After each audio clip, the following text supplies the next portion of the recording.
Good morning, everyone.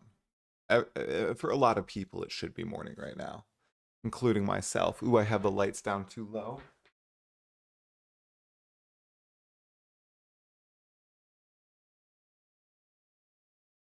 Thought I could have him a little. Whoa, now that's too bright. All right, that's better. That's better.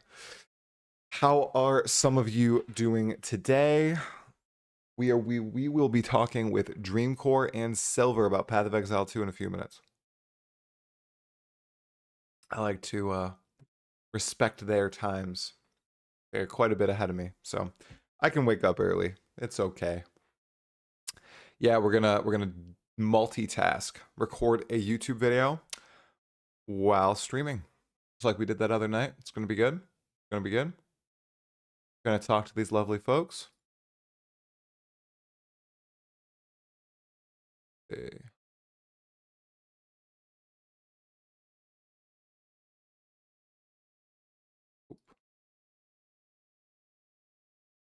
Okay. I think we should have pretty much everything good to go.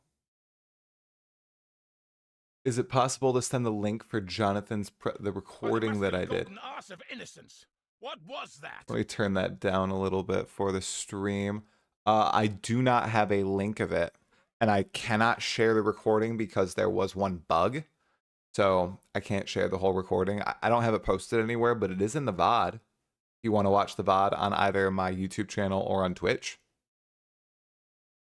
Is that what you're looking for? You can definitely find the VOD right here. Oh, Team Otter, what's going on? I have not. Thanks for the follow, Grat. The VOD will be there. It will be the newest stream. Hey, Fane V. What's up, Kaylin? This is a much better time for you. Not so much for me. Better time for you.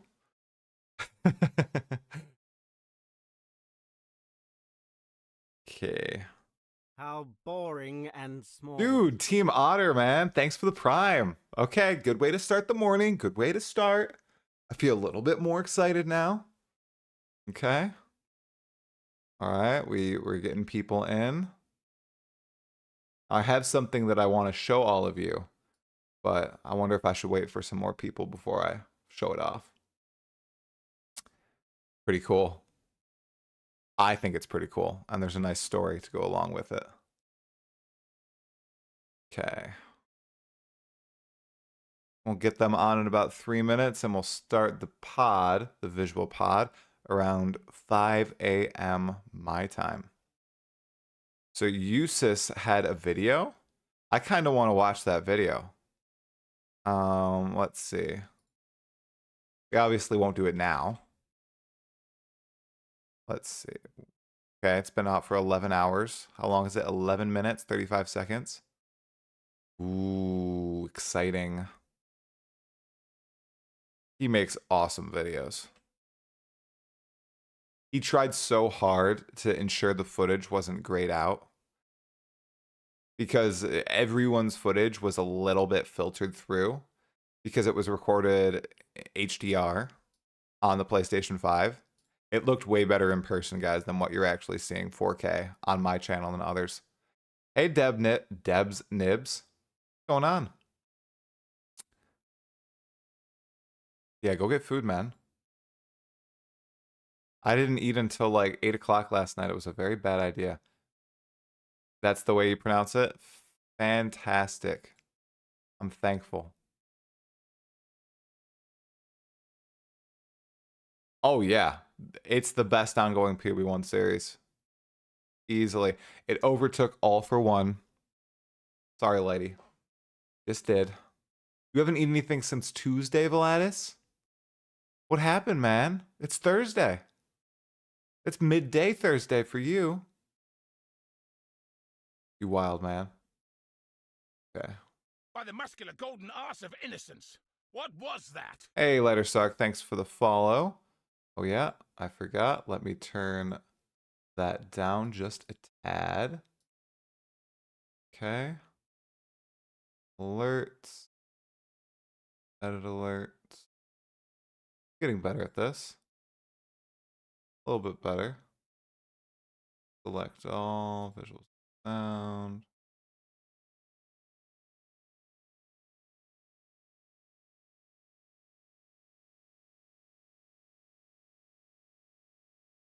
All right, that's good. Whew. Where are you, Team Otter? You're a full day before us?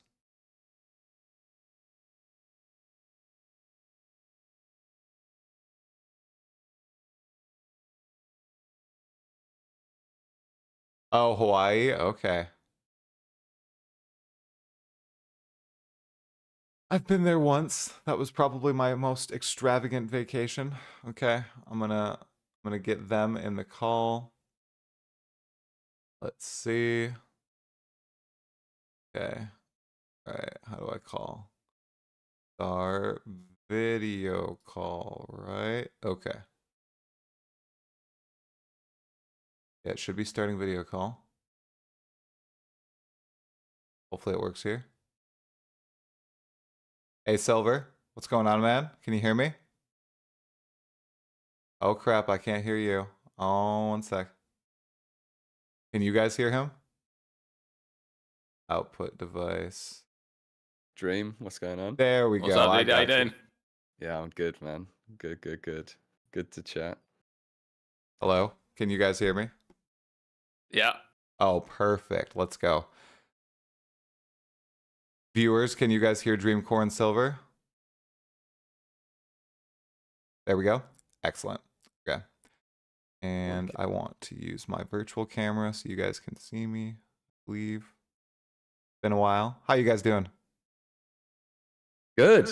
Very good. Obviously, PoE2 news, so hyped. Yeah, there's been a lot of stuff. Yeah. It's, it was like a real lull there for a second, right? And then all of a sudden, it just feels like tons and tons to talk about. So yeah, I'm glad you dropped the message. I'm glad we managed to make it happen. Yeah. Oh, 100%. We have a lot to talk about now, man. We'll get started in just a second. Take your time. Make sure. This video. There we go. Okay. Now you guys can see me. Thank goodness. Okay, cool. And we're going to swap to this. Okay. It's been a little bit since I've done this right here. So apologies if it takes a bit. Okay. Gonna full screen. Ah. I should have done a dry run. Don't sweat it. These things are always so finicky. I know, aren't they? Yeah. It's chill. Yeah. Here we go. Capture method, automatic. Yeah. Oh, I already have you set up, dude. Oh, we're all good. Amazing. I love the part of Exile 2 logo covering Necropolis. That's exactly how it should be. Yeah, so that's the only janky part because I don't have the Figma file for this particular overlay. We can all forget about Necropolis. Wipe it from your memory. It didn't exist. I thought we could just embrace the meme right there. So you know what? It took 2 minutes. I was wondering how long it would take to start, dunking on Necropolis. Okay. Let's see. I think. So, Dreamcore, could you talk for just once? I want to see if the green outline appears. Hello, testing. Okay. You sound good. Anybody? Is he too loud? Do I need to adjust sound in the slightest? I think everyone sounded good. I'll give them 10 seconds. Sounds just fine. Okay, I always check multiple times over now. Just so I don't screw it up. Okay. Hey, Bella Kit, we've got a dev in the chat. Don't pressure, guys. No pressure. Okay. All right, I'm going to start recording in 10 seconds, brief intros, and then we can just go into as much PoE2 stuff as possible. Okay? Sure. All right. I'm going to start recording in 3, 2, 1. Talamoana, everyone. We are here with the second episode of the Still Sane pod. I am sitting down figuratively with Dreamcore and SylverXYZ. Most of you are probably familiar with their content if you enjoy Path of Exile 2 news and content creation, but we'll do some brief intros regardless. We'll start with Dreamcore. What's going on, man? I'm good, dude. Excited for PoE 2, all the stuff that's been coming out. A little bit concerned for PoE 1 at the moment with Necropolis, but I think 3.25 is probably going to be a banger. But yeah, I'm excited to talk some PoE 2 this morning. Awesome, Dreamcore. All right, and Silver, what's going on, dude?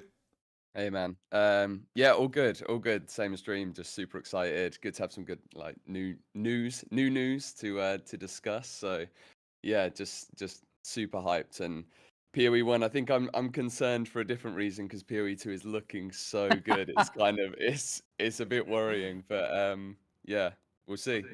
Oh, 100%. Okay, so let's get right into PoE 2 stuff. So I've talked to both of you quite a bit about Path of Exile 2. I think Silver, you've always been hyped for it, okay? But so I want to start with Dreamcore because I know around ExileCon 2023, the hype kind of died and you were a little bit negative around PoE 2. Has that kind of subsided? Are you looking forward to the game a lot more now, the more that you see and the more that is revealed? Or are you still cautiously pessimistic? I'm definitely optimistic about it now. I just really want to play the game. Like that's the thing, right? Everyone just wants to play the game. We've seen all this footage of it and stuff. I mean, obviously you've played the game twice, so.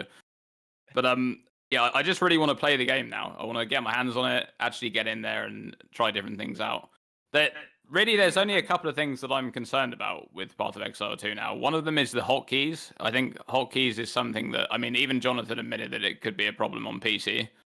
So it's one of those things where I'm just going to have to try it myself to see if it's actually a problem or not. I think that some people probably will find it a problem, but some people are probably going to find it just fine. It really depends on your background and what other games you've played in the past.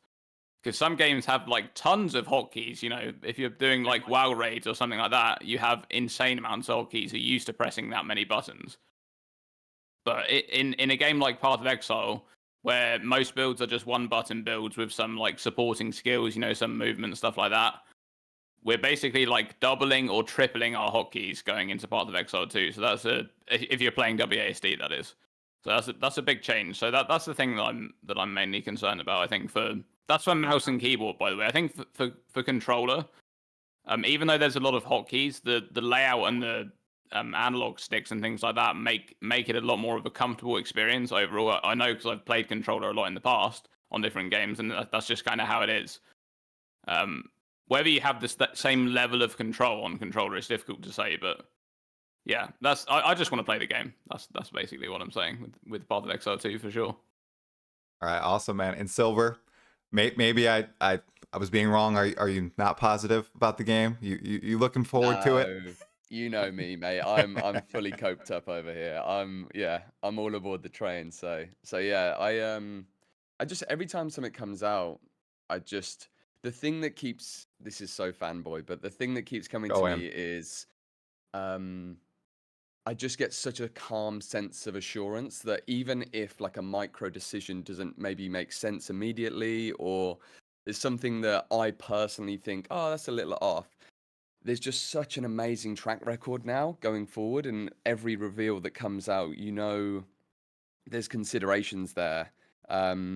Like even the minion stuff, I'm sure we'll get onto that, but you can when Jonathan was talking in the interview and sort of talking about how we tried formations, because I think everyone was thinking, wouldn't that be cool? And just to know that that's been tried and that it didn't work for a reason, right? I think sometimes as a very passionate audience and kind of Reddit dwellers and stuff, we can sort of think, have you guys maybe not thought about this? And I think that's a common thing you think or you hear. And I think it's just that reassurance that of course they've thought about this, right? Like every time that something comes out, it's like clearly this is like so well considered. And I think that puts a lot of people at ease. So I can definitely sense, like I say, I've been hyped for ages. I've got full sort of faith, but I can already tell like there's a tone in the audience, people calming down a little bit and just being like, there's like this collective. You've got all the new people getting super hyped, but then you've also got a lot of people that are passionate, that are PoE 1 players, who are like, Oh, okay. No, yeah, they're nailing it. Don't worry. And I think it's a very relaxing time for us as PoE2 sort of fans. No, that's very sensible. And wrapping your 2 points together, even if they haven't thought of something, when it comes to all this controller play versus mouse and keyboard, when feedback is brought to them, they're Mhm. so freaking receptive. I mean, Yeah. so at the event, just to talk about it briefly, they had every single person surveyed in depth for like 10 minutes. So they collected everyone's feedback. They started going through it instantly. You already see that Jonathan said, yeah, we didn't think about swapping dynamically between mouse and keyboard and controllers. Of course we're going to do that. Everybody wants it. Yeah, we're Yeah. going to do that. So that's awesome that they are so receptive with PoE2 right now when it comes to everybody giving them advice about the game. Like when it's something that's universal, the flask changes, right? You guys, I was floored in March how the backwards progression I felt in March versus the just sheer momentum I felt in June, the difference was extraordinary. So I'm pretty confident when we all get our hands on the game, we're gonna have a pretty nice product that's gonna feel a lot better. Right. So And it's amazing how like a small sort of change like that, right? Like that relatively, I imagine from their side of things, like, those are just numbers that they can change and there might be some slight tweaks and things. But can radically change the game. And it's like they were talking about item drops and how Jonathan said to Chris, and Chris was like, no, it's not good. And so they changed it, and then all of a sudden everyone was like, from what you've said and others, it seems like, it was great again. And so it's going to be a wild ride, I think. Early access, I think we've got to remember as an audience, this is a test. This is like early access. They're still going to be changing quite a lot. And it's going to be a very interesting time. Even though the game might be incredibly polished in terms of the feel and things like that, changes like that radical sort of changes might need to be made in terms of, okay, utility flask, this isn't working, we're completely redoing this. Or even Jonathan talking about rares, right? And how, yeah. I think he said there's a lot more I'd like to do with rares potentially, and that they're still open to ideas. So yeah, I think we've got a lot of interesting times ahead for sure. If anyone wants to kind of see what that early access journey will look like, just go to the Path of Exile 1 wiki and go back to when PoE 1 was going through that stage in 2011. Weekly patches, drastic changes, swings in the game that completely changed the feel. I think that's what we might see with Path of Exile 2. Obviously, it will be far more polished, but we might get those radical changes. And I think a lot of them will address the concerns that, like you brought up, Dreamcore. Right now, they don't have a huge testing pool, but I'm sure once they get thousands, tens of thousands of people in, getting lots of feedback, I think they'd be very open to making some alterations about like the button load or the UI. UI design and the navigation of that is something that they're really honing in on for PoE 2. Do you have any? Now I watched your video, Dreamcore. But for people who haven't, do you have any recommendations on what they could do? Because obviously they want people to use multiple skills, but there will be that button pressure. So what do you think the solution to that is? Honestly, it's probably just getting a MOBA mouse or an MMO mouse and having thumb buttons. You just basically just have a few extra buttons on the side that you can use. And then you're just going to have your normal comfortable keybinds that you use, obviously they're going to be different because you're now using WASD, so your keybinds are going to be a bit different. There's going to be a few changes there, but I just use a MOBA mouse, I think. So I've had a pretty bad experience in the past with MOBA mice. I don't know if you caught that in the video. I recommended people do not buy Razer mice, okay, because they are just terrible. So True. Because but yeah, I think just having those extra thumb buttons is going to go a long way. If you just have, even just having 2 or 3 of them, that's a big difference. Do you think that you think the impetus might be on the player themselves to have it feel good? You don't think that they can design the game in a way wherein you aren't constantly pressing tons of buttons? So like, I do think for most situations, you're not going to be pressing a ton of stuff. Yeah, I don't think so either. I think in general gameplay, you're probably going to be rotating between like 2 skills. It just going through normal trash mobs is going to be like 2 skills. When you get to a boss, it's going to be closer to 5 or something like that. I think so. Comboing stuff together with something like the Tempest Bell, which we can talk about. I don't know your opinions on Tempest Bell from the gameplay, That looks but awesome. Tempest Bell oh, looked awesome. dude, I saw someone's tweet. I can't remember who it was, but they essentially said the hype around Tempest Bell proves that combo style gameplay in PoE 2 will be beloved because that is the most talked about thing. All the comments, all the Reddit discussions, a lot of the people who play, they're like, oh, Tempest Bell, let's go. So, okay. Any other initial first impressions you guys want to talk about before we dive into the actual reveals that have just occurred over the past week and a half? Because there has been a lot of new stuff. Yeah, the only thing I'd say is on the buttons and sort of like mapping kind of topic. How much of a percentage do you think? So, say hot swapping is going to be implemented between keyboard and mouse and controller. I'm almost certain for myself. This is probably coming off the back of playing a lot of Hades 2, but like I'm almost certain that I will be doing that. That for combat, for moving around, I'll be using a controller, and then I'll probably be doing my trading, hideout just all that management stuff on a keyboard and mouse and hop swapping. What do you guys think, like for yourselves, but also as a percentage? Because I can almost imagine a majority of players would end up doing that. Obviously, I haven't had hands on myself, but you have. What do you think? Oh, yeah. So hands on, I 100% probably will be using controller. I'd say 80-20. Mostly because, GGG hooked me up with this. So, shameless shill right here. But So I sad. was also surprised as a non-console player, as someone who only started using a controller to play Hades a month and a half ago, Hades 1, no Hades 2 yet. I was shocked at how smooth it was, especially with the inventory management. They have done a lot of work to make it feel good. I don't know how it will be with trading, but when we were on couch co-op, we could trade with each other with one click of a button with both inventories open. I mean, it was bravo. I was like, we don't have to click a trade window and go through a bunch. We can just click and boom, trade. That's insane. And then you could just click a button and swap out your equipped equipment. Or you could identify something. You didn't have to click the scroll over to the item and identify. You could just click square. If you had an ID scroll, it would identify. Like, it just felt so good. So I think if it really does feel as good as those 6 hours, I'll probably do 80-20. Dreamcore, what do you think about that, though? I know you said you have played a lot with controllers in the past in other games. Do you think you do that for PoE 2? I think I'll try to play with keyboard and mouse because that's just how I'd like to play. If it's like really bad, then I might consider playing controller. I do think that something's to be said there that it is a bit of a failure of the game design if keyboard and mouse is that much worse than controller. Like when it comes to the just generalized gameplay.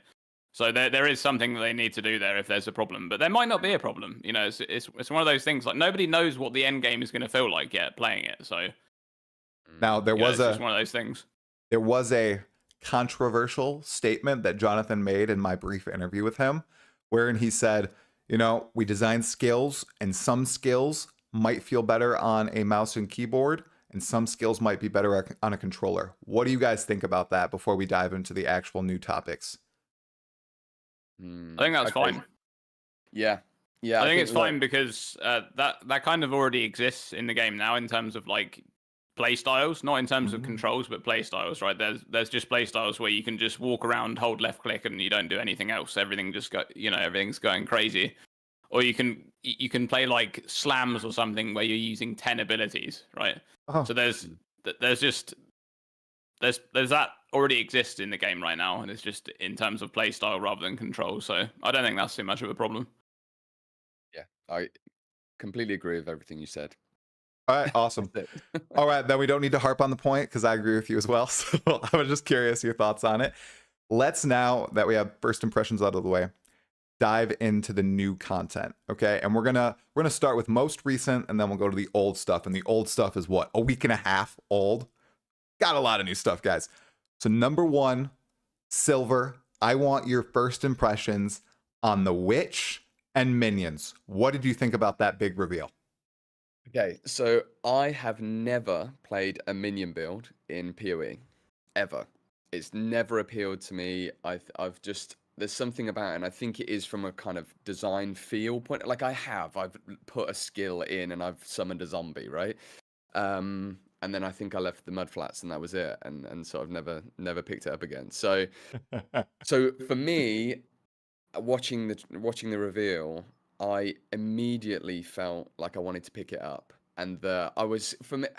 I mean, some of you guys may have seen my content. I'm a bit of a like fiction. I like to imagine the character fantasy and sort of the artwork around things. And the way my mind works is, can I imagine a kind of person, an actual character that I would play that would have a style and a theme? And as soon as I saw it, I was like, yeah, amazing. Like a Bone Storm character, right? Where you're and maybe using like, you know, a few sort of heavy stun, I can't remember what they were called, but like skeletal warriors or something to like, you know, The keep the Reavers? front line. Or, yeah, the Reavers, or, you know, I can't remember the other ones without the big hammers. But Brutes? that's it, brutes, yeah. There you So, go. but point being, it was an immediate thing. As soon as I saw it, I thought, okay, well, there's 5 builds I want to try just from that reveal. I could just immediately think of so many things, and the gameplay looked so good. And God, there's so many things, like the decisions around corpses and corpse economy makes so much sense to me, because I hate the spamminess of like DD builds and the kind of, and I guess like broadly PoE2 is making a more methodical combat experience for people. That's what it seems. And it seems like that applies exactly to minion gameplay, and that's really, really reassuring to me, and just super, super exciting. So even like the, you know, like the offerings are now sacrifice one of your Oh, skeletons, you know, So good. little Yeah. things like that make such a big difference. So Yeah. yeah, initial impressions, super hyped. Definitely gonna pick up a minion build and see what it's about. Yeah. Okay. Awesome.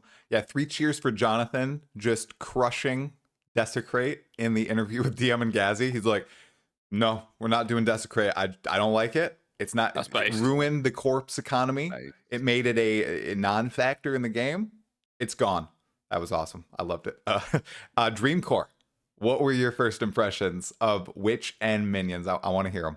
Yeah, I'm very, very similar to Silver there with the whole minion gameplay from PoE 1. I have played some minion builds, but I'm not really a big fan of minion builds overall. They're just not my type of thing. And I think the minions in general in the game don't feel too. They just kind of feel a bit weird to play with. They're not. How do I explain that? Path of Exile 2 kind of has this thing going on where each of these minions are offering something different to your character. Like you had the sniper that drops like the gas cloud on the floor. You got the cleric that heals your minions. Like that is awesome. You have a arsonist which can explode your minions. The cleric, by the way, I just felt really nostalgic when I watched the witch stuff for the original Guild Wars. For any people who played the original Guild Wars, I just mouthed it, man. I knew what you were going to say. Yeah, because that game had, you know, it was like kind of typical MMO kind of setup for the parties and stuff with healers, but you'd often encounter enemy groups that had the same type of compositions, you know, like they would have a healer and stuff. There'd be like skeletal cleric and stuff like that healing in an enemy group. And it just kind of reminded me of that. Like you can make a minion army and you have the whole kind of party composition in that minion army. You've got frontliners, you got backliners, you got healers, you got support characters, you got all this utility and stuff. That is just awesome. Like that is such a cool way of doing minions. And it's just, there's just so much more going on than what's going on in Path of Exile 1 minions, you know? There are cool minions in Path of Exile 1. There's stuff like the Reaper is really cool. You know, Animate Guardian is a really cool idea, but yeah, I'm super. That might actually make me want to play a minion monster, like straight up. Like it's just that good. It just looked that good that I could play that. Yeah, in Path of Exile 1, I played one minion build in my long time playing. It was a skeleton minion build in Heist League. It was the fastest I've ever left a league. Okay. It's one of the only leagues I haven't got 40 out of 40 on since I started playing. And I credit that to the build itself. I did not like the gameplay. It was very spammy, and I didn't really do anything besides spam, right? You're pressing a lot of buttons because you want to constantly keep your minions near you. You constantly have to be resummoning, you're buffing them, but the gameplay isn't impactful. You know, I said that in my initial video, and you just brought it up, Silver. Bone Offering in PoE 1, it's like a button, doesn't really do anything. It buffs your minions, but nothing really happens. In PoE 2, you impale one of your skeletons up on a stake. You want to fight around it. It becomes a part of the battlefield, and it's kind of strategic and meaningful. Love that style of gameplay. And to your point, Dreamcore, I didn't understand how many minions they were going to reveal with this at this event or in the video. They just kept going and going with the skeletons. I was like, oh, there's 4 different types. Okay, they can't do more than 4. Then it was 5, 6, 7, 8, 9. I think we've seen 9 different types of skeletons so far, and they've said there's more skeletons, and then there's more minions. And then in the interview, they're like, yeah, all classes basically have at least 1 minion skill, you know, that's associated with them. I mean, they're going all out with this. I feel every archetype, they are cooking, and they are going above and beyond. With the mercenary, we thought that. With the druid, they thought that. We thought we were going to get the minion mancer and the witch in January. They said, we haven't finished cooking. And we were like, bullcrap, come on, just release it. I'm glad they waited. I bet they were doing the formation testing back then, and then they made the change to silver, what you mentioned earlier. And that probably caused them to stall it out to make sure it really felt good there. Right? Yeah, absolutely. Yeah. Mm-hmm. Yeah, like you say, it's like every class seems to be this is something that's really struck me, and I think that this latest reveal has really solidified this in my mind. Is there's clearly quite a lot of game design, like quite deep level mechanical game design considerations going into each of the classes and each of the ways that people, I know for a while they've said we want people to feel that there's different ways to play the game. What was that? And I feel like that is just really, really true when you look at the depth of the systems, like the minion, even just the minion management system, and having a fundamentally different way to manage your army. I suppose, like Dream was saying, that being able to manage an entire army and sort of just allocate and deallocate using spirit, and I know that in the interview Jonathan said there's even going to be a sort of UX UI improvement going on there, and a separate window just to manage your spirit and minions, and then it then makes you think, okay, the shadow, right? Like what does stealth have in store? Is there going to be like fundamental mechanics around stealth or something like that? And we get an entirely sort of new way of playing. I'm not expecting, Metal Gear Solid, but Dude, it could happen. Yeah, little exclamation marks everywhere. But yeah, like what is it that they can do that's interesting around stealth? And the Marauder, like Rage as a mechanic, could there be more depth involved in Rage? Now, I don't want to get too ahead of myself and expect these things, but it certainly seems like there's a depth to the way that we're able to play, and these classes have like really fundamentally interesting mechanics.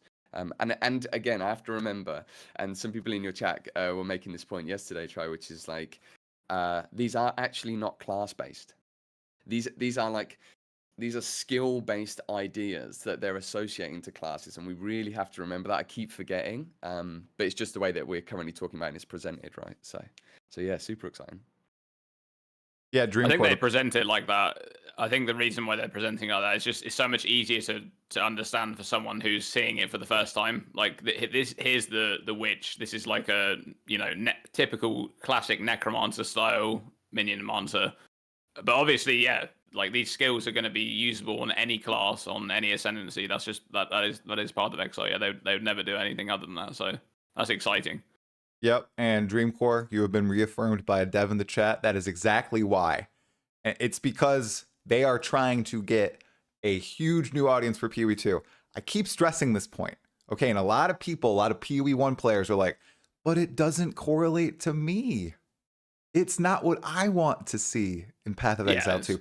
Guys, you're going to like what you get. I'm telling you, the Path of Exile 2 is the depth of PoE 1 packaged with actual meaningful combat and a new like graphical ceiling essentially in ARPGs as far as I'm concerned.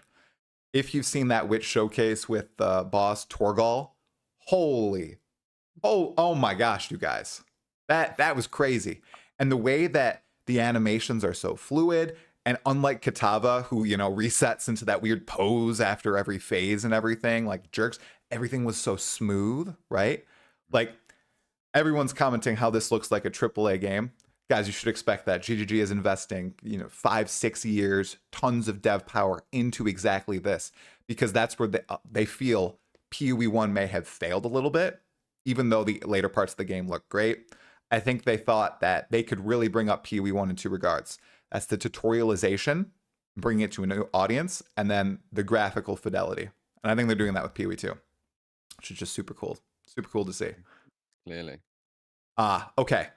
Anything else on minion? Yes, I want one more question. So we've had a few different minion types revealed. We've got skeletons, specters, zombies, the bone constructs. We know wolves will be in the game. What else are you guys expecting? What's a big hype minion? We know big minions will be in the game. So kind of like the Reaper from PoE 1. Are you expecting anything for sure? We'll start with Dreamcore. What do you think? So based on that concept art from the Marauder Ascendancy that we got from the original Exile con, assuming that's still a thing, which I think it probably will be, because that looks like a really cool. It looks like almost like a minion monster type focused around like ancestors, like the Marauders' ancestors. I think that could be a thing, and maybe we even saw that a bit in Trial of the Ancestors. I mean, I know that a lot of those monsters that they used in Trial of the Ancestors were taken from PoE 2 and placed into that league. So, and by the way, speaking of the minion formation, I think we already saw that in Trial of the Ancestors as well. If you remember the characters that you placed, I think it was on the wing, would always, no, not on the wing. It was the 4 that you placed around you would always stay with your character and move with you. Oh. So that was, and they actually stayed in that formation as well when you weren't fighting. So I think that was maybe something that they were using there, which was that exact setup. So yeah, I mean that's one thing that I think would be really cool, like some kind of Marauder minion monster, which is to do with ancestors. Like it could be the way Mirages work at the moment in Path of Exile 1, could just be transferred straight to minions. So yeah, that would be cool, I think. Excellent point. Silver, what do you think? Yeah, it's, same as Dream. I'm super excited to see the ancestor style thing. I've been cooking up an ascendancy class in the background, like working on an ancestor design. Ooh. And just imagining what that could be like. And I thought, how amazing would it be if you had something like you could sort of call the spirits of the gods, of the Krui gods, or and get kind of like, I guess in D4 how we get the like Call of the Ancestor. I think, is it Call of the Ancestor skill, where you get these like temporary characters, one of the ultimate skills for the barbarian. Yeah, just having those as minions I think could be amazing. And then I think the other thing is, like, I guess shadows and kind of something for the shadow. I like that kind of it, like the classic double strike, the boys, Mathil's the boys sort of build. Yeah. And bandits. I think something could be really interesting around, like, maybe the mercenary, again, not to fix it into a class, but some sort of humanoid bandit mercenary style kind of minions would be interesting. And of course, I'm sure you've been thinking a lot about this try. Lots and lots of animals for the druid, like that would be super, super interesting to see. Rowers, obviously we can get the rower mount. We know that now. That's an exciting thing. But quadrillas, I know you're a big quadrilla fan. Go quadrillas. I'm surprised you didn't mention the mercenary getting a dog. Well, I don't want to, toot my own horn too much. Speaking of, we gotta get on that. We gotta get the PoE hype it's here right now. We got to do that class battle. Maybe we can bring in Dreamcore. Maybe he's interested in doing that. Yeah, the ascendancy design clash. Yeah, let's do it. Yeah, 3 ways. Let's go. Oh yeah. But you are right. I've been thinking about animals. I think my number one, as a big fan of turning into a bear, why not summon a bear as well? Come on. That's got to be one of them. They have that Delve cosmetic from a supporter pack from last year, where there's the Sulfite bear, Coke bear, whatever it is. I bet that's lifted from the PoE 2 summon bear skill in some regard. So hopefully we get that. That'd be great. And then in my chat yesterday, somebody, I can't remember the name, sorry if you're here today, said like an arcane build your own golem. And then I extrapolated, I think it was Scorewin who said it. And then I extrapolated out to an ascendancy where the first node, you always get like this summon golem thing. And then all the nodes after, you build what that golem does. So, you know, each node buffs it in some different way. So you get a whole bunch of different play styles. If you guys have played Guild Wars 2, it would be a way better version of the Mechanist. I know Dreamcore, Yeah. you play Guild Wars 2, and how the trait lines change what your mech does. It would be a far more advanced version of that in Path of Exile. I think that'd be kind of cool.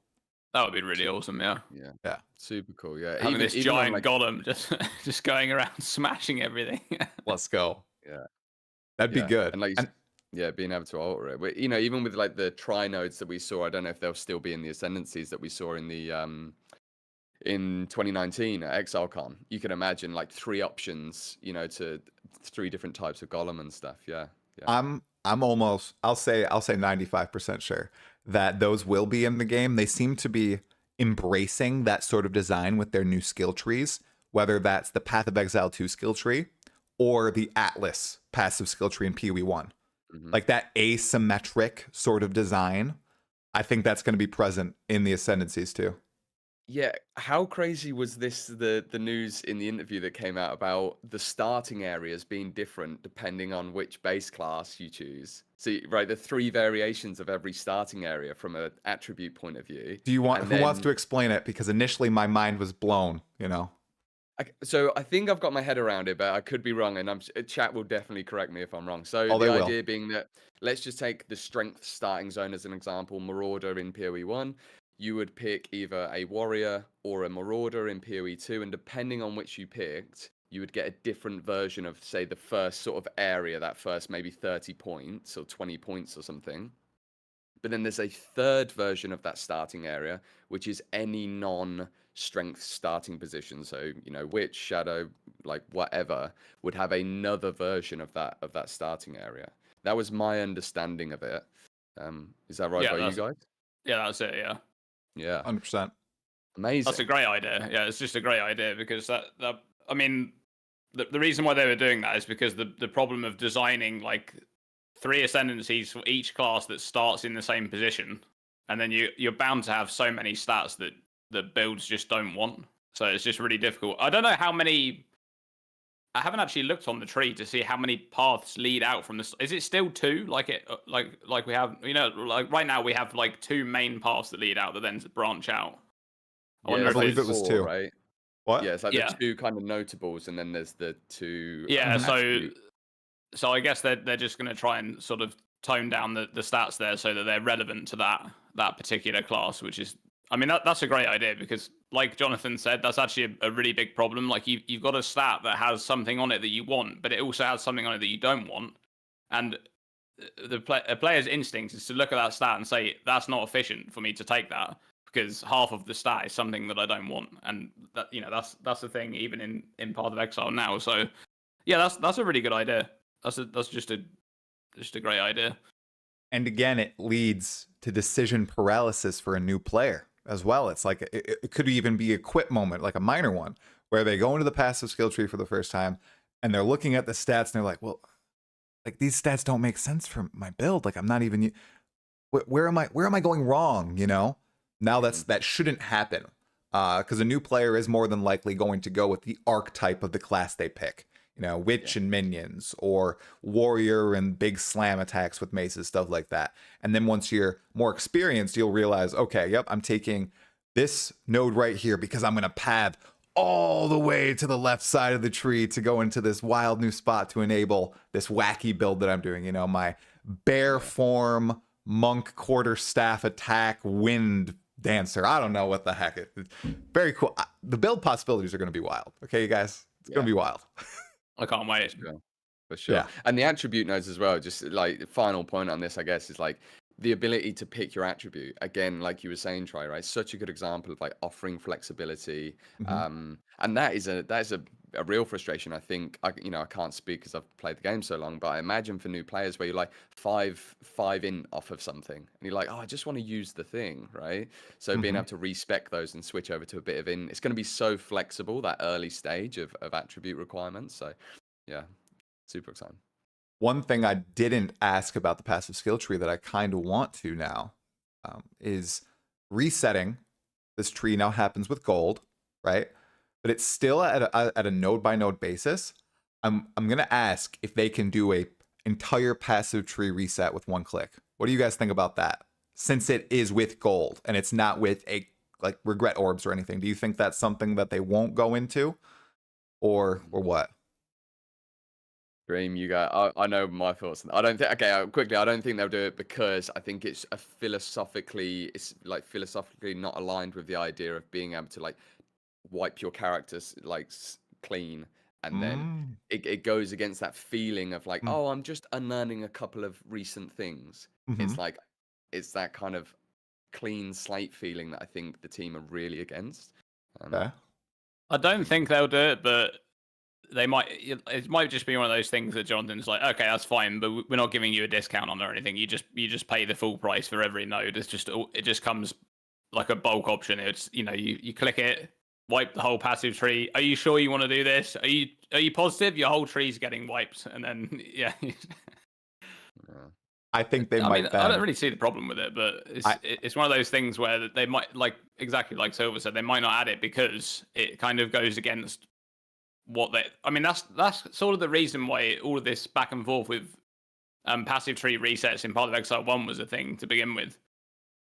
Because you have that kind of character progression, and then people want like cheap resets to be able to like just level a character as one thing and then completely reset it once you get to maps or something to spec into something else. Maybe if you have a full loadout ready to go, and that's just never been a thing. So I'm not sure that they would change that in PoE2 either. So unlike other games, I think GGG does a great job with the economy and balancing that, and I think they care a lot about it. I think that in PoE2 with gold, I think they are going to make that an actual resource you want to care about, and they'll probably keep that in mind if they want to do this. They're not going to make it like an arbitrary cost, like, oh yeah, you'll probably be able to respec whenever using gold and just reset your entire tree. I think it's going to be something that does cause a bit of friction, and I think it's worthy. Unlike the friction that was caused with flasks and you needing to go back to town after every pack, I think this part of the game, to ensure that level of permanence that they would like, it is a worthy friction added. So I do kind of agree with you guys on that. Okay. All right. So Witch, we've touched on Witch a little bit. Now, the other big piece of news from last week now, wow, a lot of stuff. Last week, is PoE2 on consoles. It's cross-play, cross-progression, and it has couch co-op. So last time, I think we started with Silver for the Witch, so Dreamcore. What are your thoughts on all of this? I mean, couch co-op is something I'd never ever would have expected for this type of game. It's just not, that is not a thing at all that I would have. If you'd got me like a list of things, a list of features, this would be like way at the bottom. It may not even appear on the list. It's like something that just I would never think would be a thing. So yeah, couch co-op is cool. I'm not sure. I don't know how many people will use it.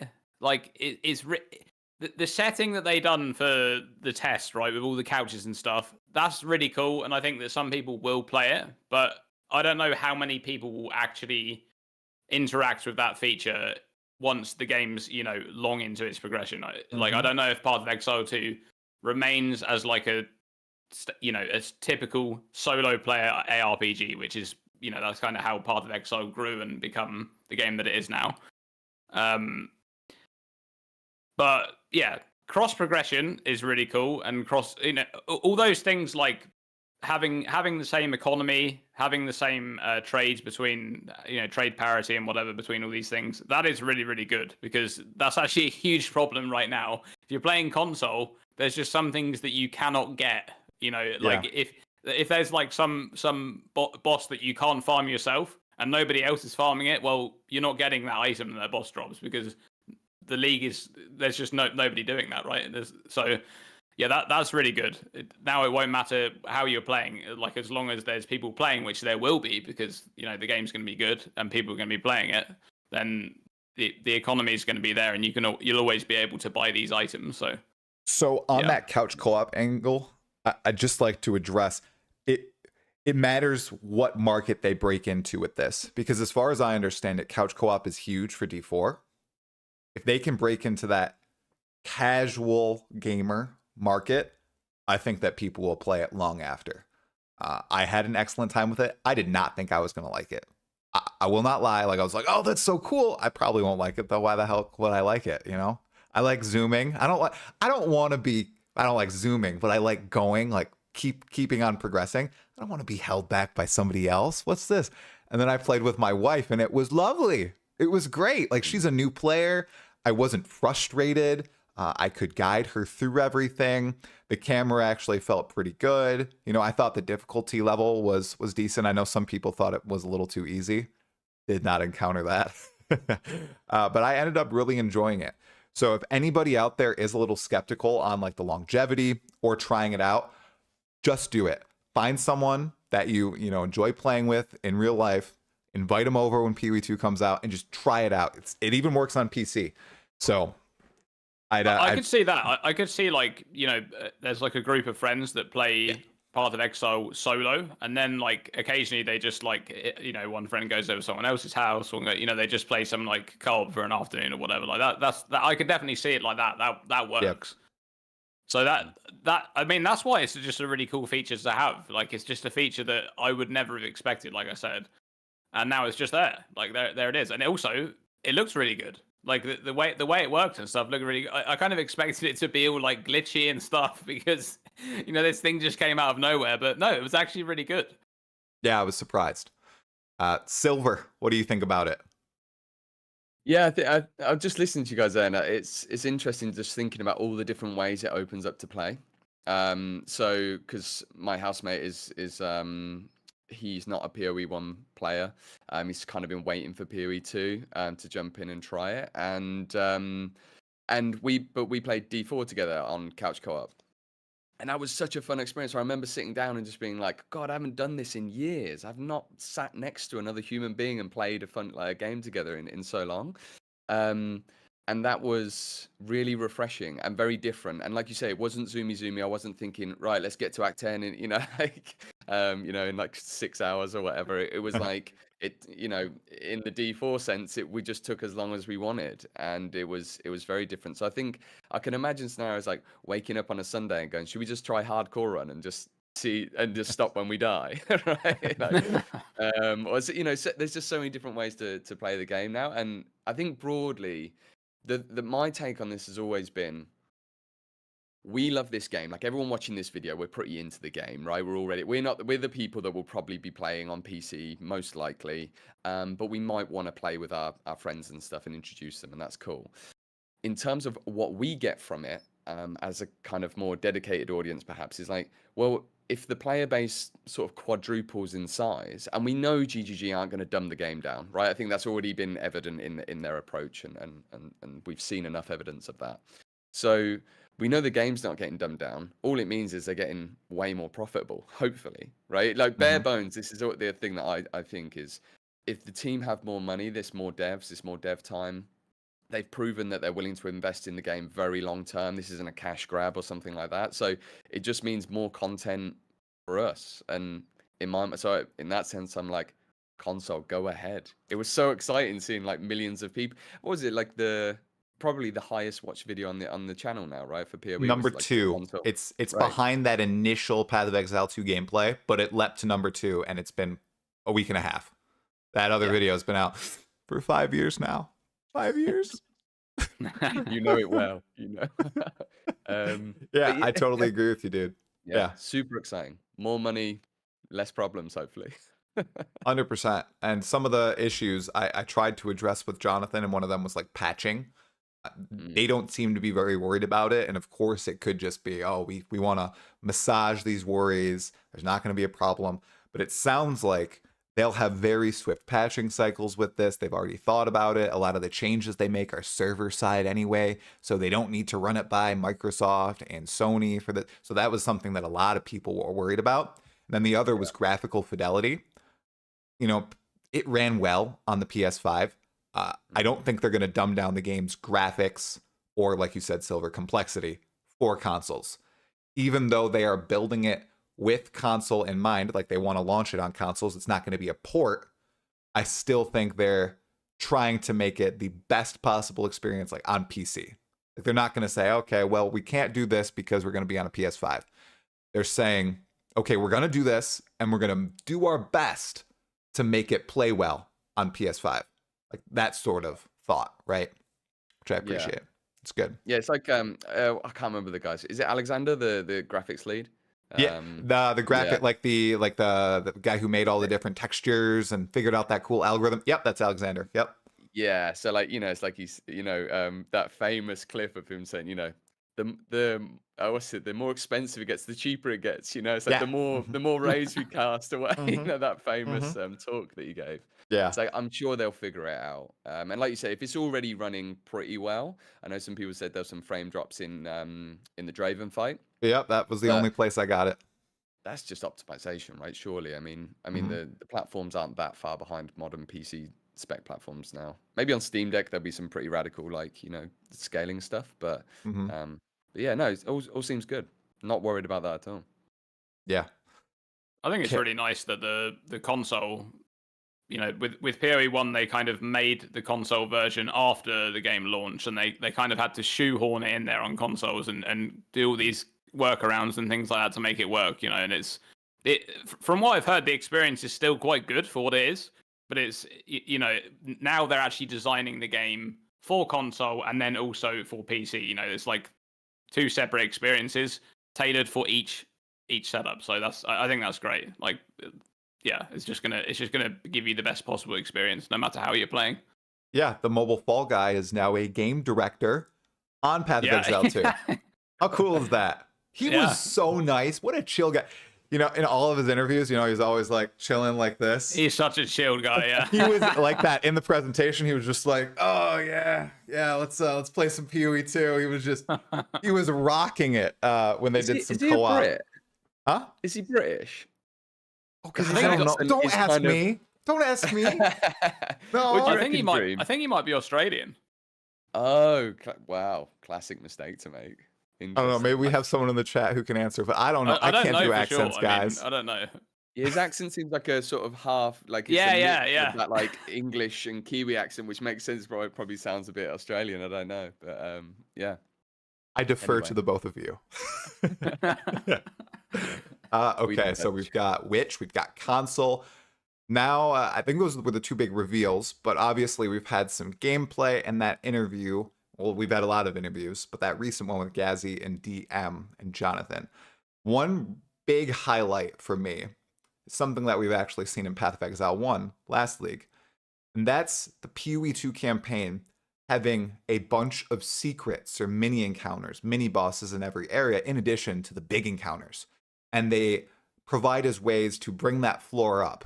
And as a proud person who was on the floor, okay, so who needed to be brought up, I really enjoyed those, and I enjoy that they're also bringing that into Path of Exile 1. That's yet another example of something that they've innovated on in PoE 2, and then they say, oh, this would work really well in PoE 1. Let's implement it. What do Silver, what do you think about these little mini encounters and the possibilities therein? Yeah, so I'm a really, really big fan generally in games when you have like the more kind of RNG based events and little kind of not necessarily Easter eggs, because that's more kind of a fan service thing sometimes or whatever. It's like random. I guess this comes into the broader point. We're running the campaign hundreds and hundreds of times, right? Like thousands of times even for some people. And anything that can add to variance in that sense. So obviously they were talking about the league seed and how we'll have different versions of the maps, and that's kind of got a very clever system doing that, and that's really cool. But then even on a much more nuanced level, like they were talking about these encounters like the witch hut and the sapling summoning a tree, and like some people came across these events, some didn't. That stuff like that is kind of what makes games like this exciting for most of us. I find it's the same with items, right? It's like not knowing if you get the drop, but you could have got the drop maybe, right? And those, so anything like that, I'm of course 100% for. And I think one thing that I did think when I heard that was, how nice is it that they're actually taking the time? Clearly, they're not cramming as hard as maybe some people are worried, because you wouldn't be concerned with adding random, fun, interesting events into your content if you were panicking and you were like, we need to get the axe done. So I'm sure there's still plenty of game for them to build out and stuff. But I think sometimes it can be a bit disheartening. Like a lot of us are listening and it's kind of like, well, we don't want to talk about Ascendancy yet because we're still working on the core classes. And then I think people, it's understandable where some people go, well, how far off is this? Like, are we 2045. Yeah, right. It's like, when are we going to get? But I think this is kind of really nice counter to that. It's like, look, they're clearly in a good spot. Otherwise, they wouldn't be worrying about putting, glass blowers, chests or whatever, like they did in PoE1 in that like hidden lever room, right? In the prison. So they wouldn't be doing that kind of stuff for PoE2 if they were super stressed. So that's the thing I took away from it. It's kind of, again, calming. It's quite calming. Right. Not to be a conspiracy theorist or anything, but I think everything beyond Act 2 is just like some NFT cash grab sort of thing. It doesn't exist. They're just stringing us along. There's a reason only Acts 1 and 2 have been playable at those demos. It's because Act 3 and beyond, they don't exist. Yeah, hey. That boss in the demo, the like level 30 boss, Torgal. That looked almost too good to be real. So I'm actually kind of with you on the CGI thing here. Yeah, like the body, like the body physics. Scripted. Too good. Scripted, yeah. They hired it like an animation team and everything. They've been working on that cinematic for like 6 months, right? Yeah. So exactly. And that wasn't the act boss. I thought that was the act boss. I thought they were showing us the act boss at the presentation. I was like, wow, that's crazy that they're going to show it to us. Like, you'd think they want to encounter it. And then he's like, no, this is just another area boss. Insane that's not an act boss. Yeah. Like, that is just crazy. Yeah, it was like, do you remember Katava? Yeah, we just flexed on that. That was just like a throwback flex on Katava, and then we wanted to do cooler stuff. Yeah. Oh gosh, they just seek to impress, and it's just so enjoyable. Dreamcore, you in agreement with Silver about these mini encounters, or do you think they're just tedium? Oh no, I don't think they're tedium at all. I think the mini encounters are something that like you'll be talking to a friend about your playthrough the campaign, right? You'll be like, oh, did you see this? And then they'll be like, no, like where was that? It's like, oh yeah, I bumped into that. And then they'll be like, oh no, but I found this. Oh okay. There's going to be a lot of that, like things that you're going to see other people are not going to see, and that's going to make your campaign playthrough special every time. Like there's just different things that that you're going to encounter that other people aren't going to encounter. And I think that anything that kind of freshens up the campaign every time you do it is kind of fun. It makes it more engaging. Like, don't get me wrong, I think that a lot of people who play Path of Exile 1 like to speedrun the campaign, just get it over with so that I can get to the maps, because that's the real end game. For most people, that is the game, right? Is the end game, where they're in mapping and stuff. They don't really see the campaign as anything that they really want to interact with. They just want to get through it.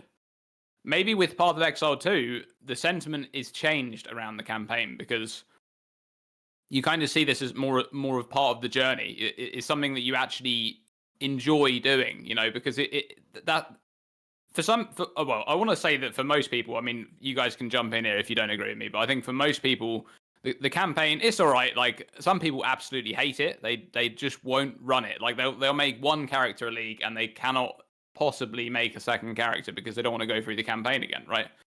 But I think for most people, it's just, I just see it as, yeah, it's all right, the campaign. Like, I don't mind re-leveling a character, but it's not anything to write home about, right? It's just it is what it is. Then when you get to maps, that's where the real experience is in Path of Exile. That's when your build starts to come together, when you start to make real progression.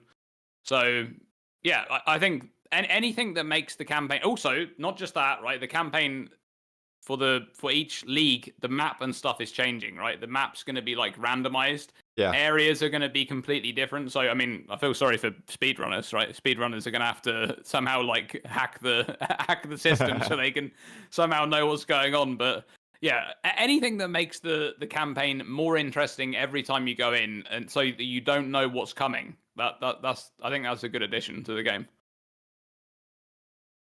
I'm in total agreement there. And in Path of Exile 1, the campaign, I came to appreciate the campaign more when I played the big rival, D4, for the second time. The first time, there's the campaign playthrough, has a bunch of cinematics, and I did think, oh gosh, there's so many cinematics I have to click through. I don't want to do the campaign again, so I'm just gonna do the skip option. and it felt aimless to me. I know a lot of people like just going in and like grinding the open world or farming nightmare dungeons, but that lack of linearity at the start, it just, I guess aimless is the way to describe it. Like I just felt like I was wandering around. I didn't have a clear direction, a progression path. Like it was hard for me to see, okay, here are the markers I'm going to hit. It more so seemed like, all right, I need to grind out the open world to get to level 100 and then start hitting all my marks and getting my gear and stuff.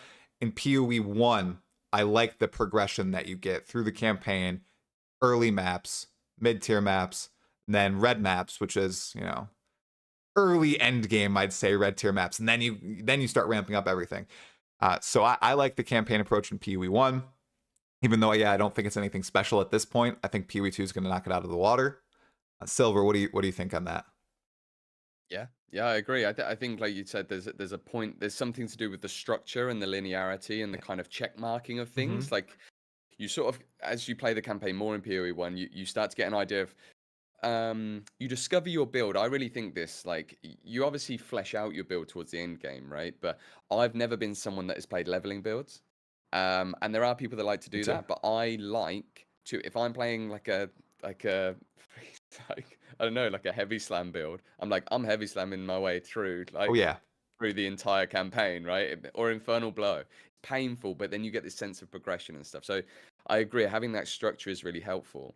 But then I also think there's another element, and I might be wrong on this, but take a game like D4, for example, where you jump in, you skip the campaign, you basically go into dynamically scaling environments. So every monster, you're killing the same monsters over and over and over again, but they're just dynamically scaling. So that it's almost impossible to get that sense of power progression. You see this in games like Skyrim by default and things like that, that like generally like, and then whereas something like a more structured environment that has zoned levels, like PoE, you do get a sense of, okay, do I want to over level this zone? Am I under leveled for this zone? And so you have a much more I would say like realistic and kind of immersive in a way experience of, I am over leveled, I'm feeling powerful. You can go back to zone 1 and crush crabs, right? Like it just makes sense.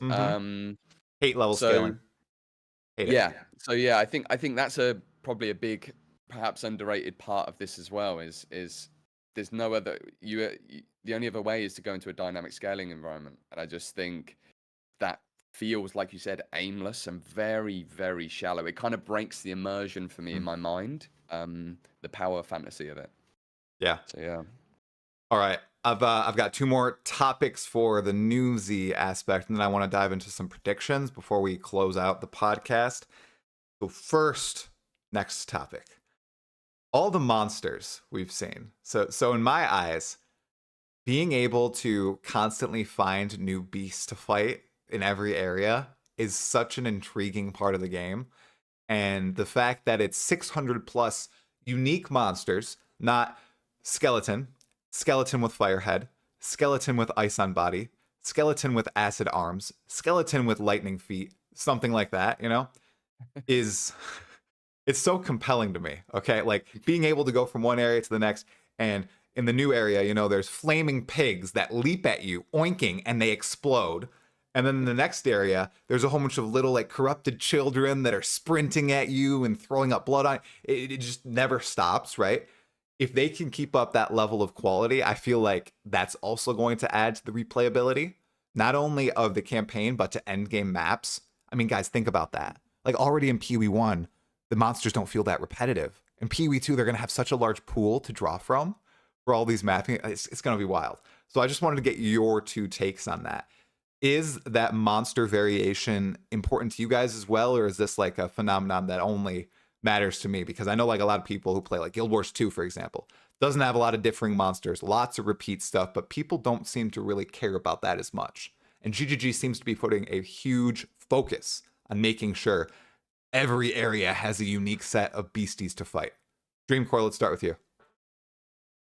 Do we actually know how many monsters there are in PoE 1? Like different monsters? Do we have a stat for that? No, I don't know. They only do the 600 plus unique ones in PoE 2. I don't know the PoE 1 stat. I bet the wiki might have it. Let me try to find it.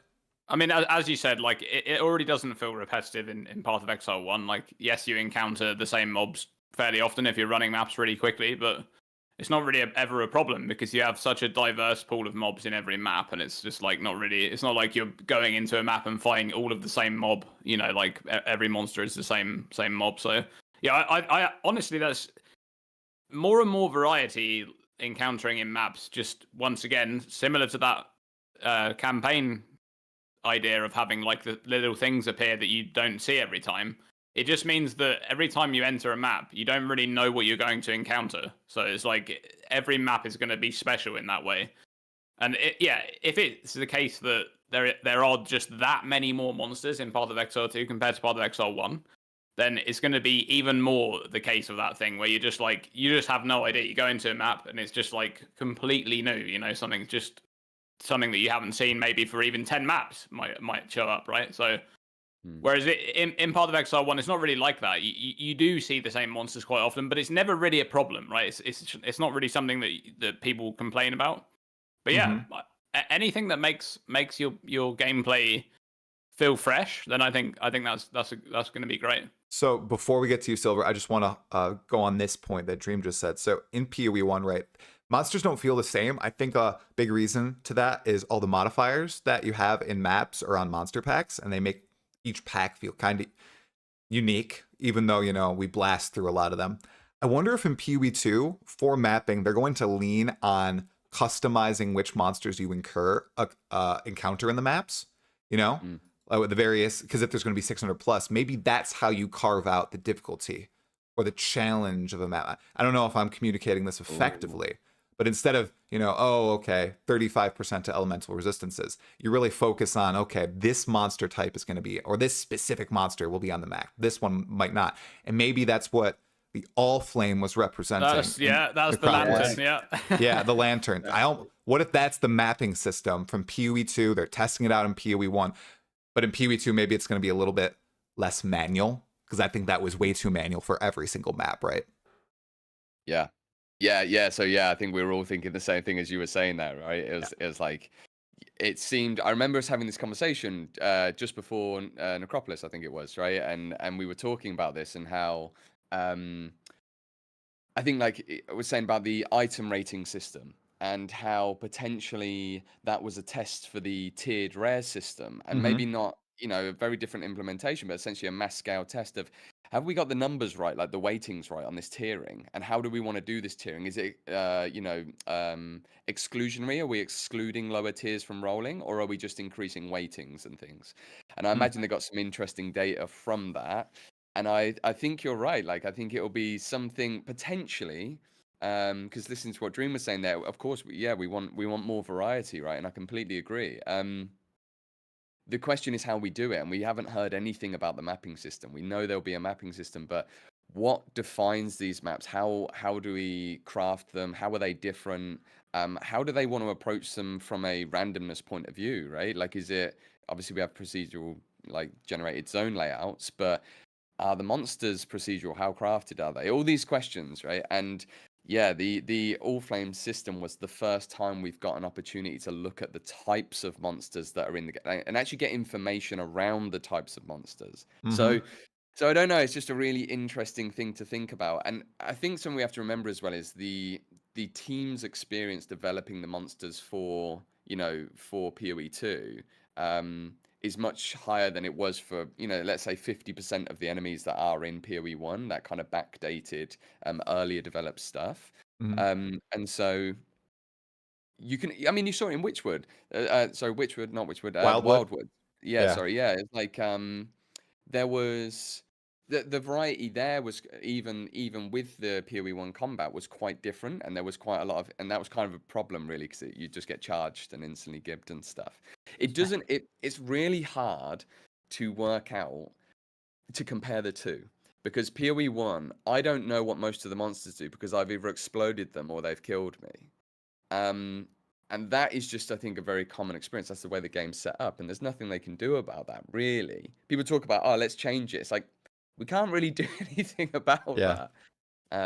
So I think PoE 2 is going to be a really exciting opportunity to see, like for example, the Faradon Impaler that became that got spectered in the reveal, right? That was just like a blue mob, but it's thinking in another axis. We've got rarity and difficulty of mobs, which is health and mods, and then we've got their fundamental skill set and behavior, and that we haven't even had to consider that in PoE 1. So I'm curious actually, try like with the because I imagine we'll probably need slightly less density, not only from a clarity point of view, but also just from a mob life, like time to kill and difficulty of their behaviors. So is that been your experience? I know it was early on that you were playing, but was there less density, and did you get a chance to kind of read the behaviors and react? Or So here are my thoughts on that. So one, I think that the mapping system will have to be fundamentally different if they want to keep the compelling moment-to-moment combat. You can't be buffing mods with 50% attack speed and movement speed and stuff and actually be able to fight, right? It's all going to be too messy. So I think that's going to change entirely. Two, yes, I think that the density can remain similar to current PoE 1 standards in terms of campaign, maybe not juiced endgame. And I did actually see that in the hunting grounds. That was probably the densest map that we encountered. The thing is, though, the density is going to be comprised of 2 or 3 mobs, because all the packs have like 4 different monsters, let's say. 2 or 3 or 1 or 2 mobs will have actual abilities that you have to avoid. And then the rest of the monsters, the density, they're just the fodder. But they really, it's almost like gold right now. It's making up the making up for the lack of items dropping on the ground, right? It's there though, and it helps you feel like, oh yeah, I'm getting something. It's the same with the monster density in PoE 2. In the hunting grounds, every pack would have 1 to 2 monsters that had big abilities we had to dodge, but then there would be a ton of tiny apes that would just be fodder. But it would feel like, oh my god, there's so many monsters here. But all they're doing is really like swinging at us, right? But it still felt like that classic PoE 1 experience. So I think that's how they'll try to solve it. They'll have packs that are large, but only 1 to 2 monsters in each pack will have those big, interesting mechanics, and then everything else will just be the cannon fodder that you feel good annihilating. And at the end of the day, it's just there to be that cannon fodder, to make you feel like, oh yeah, I'm fighting 40 monsters at once. Heck yeah, that's awesome. Like a psychological trick, right? Yes. It's like they could almost do nothing. It's almost like even if they hit you and were doing nothing, you would feel like you're being zerged, right? Those damn apes. They were like swarming us. Oh my gosh, that was probably the toughest area in the game. I don't know if people in the chat have watched like the gameplay, but there was a ritual encounter in the hunting grounds, and there were at least maybe 50 mobs there at the ritual. And if you went off the screen a bit, which happens in split screen, like you drag the aggro, more would come. And there were roas that are charging you, and then there are apes coming in, and then massive gorillas that are leaping down on top of you, and then these little spiky guys who are launching quills at you from everywhere, and devourers, like all these different monster types converging on you. Oh, it was just insanity. Oh my god, I loved it. me dreaming like everyone watching this are just like, yeah, we get it. You played the game, try, okay? Okay. We're all like drooling. This is Dreamcore. He's going like this right now on his camera. I know he's going like that, Oh! No, it sounds great, man. It sounds great. No, it'll be good, guys. It's 5 to 6 months. 5 to 6 months maximum, okay? And then we'll be in there, okay? All together, I swear. We're not lying. Somebody in the chat is asking for the clip of the fight. In my gameplay video, it is clipped as, I think it's Hunting Grounds Insanity or something like that. So you can go find it in the gameplay video. I made sure to put a timestamp of that. Okay, so that was the mob point. Now I'm curious. You guys have probably watched a lot of boss footage. Which boss do you guys think is the most compelling thus far? If you can describe it, I can probably give you the name. Ooh, I'm curious. Dream, I'm throwing this to you for now. That's a really tough one. I mean, does any one is the most? I mean, they're all pretty compelling, honestly, in their own way. Like they all have these unique mechanics going on, which make you play differently around the boss, which is really interesting. There was that one from. It was from quite a while back, actually. I'm not sure if there was any footage of this boss recently, but it was like a I think it was some sort of sea captain, and you were on like a boat type thing, and he had like a cannon. Yep. He would like rain like bombardments down on you, and it every time the bombardments came, it looked so scary. Like you had to just get the hell out of there. Like there was just these crazy giant AOE's all around him, and he's like, I think I can't remember what his name was now though. Captain W. There's a W, right? Maybe something like that. Heartland. Maybe. Heartland. Captain Heartland. I think that's it. That boss looks really fun. I mean, he was the RNG one, right? Where he'd spin the cannon and it would give a random ability. Like, what the? It's like being on the worst game show ever. It's like such a cool design.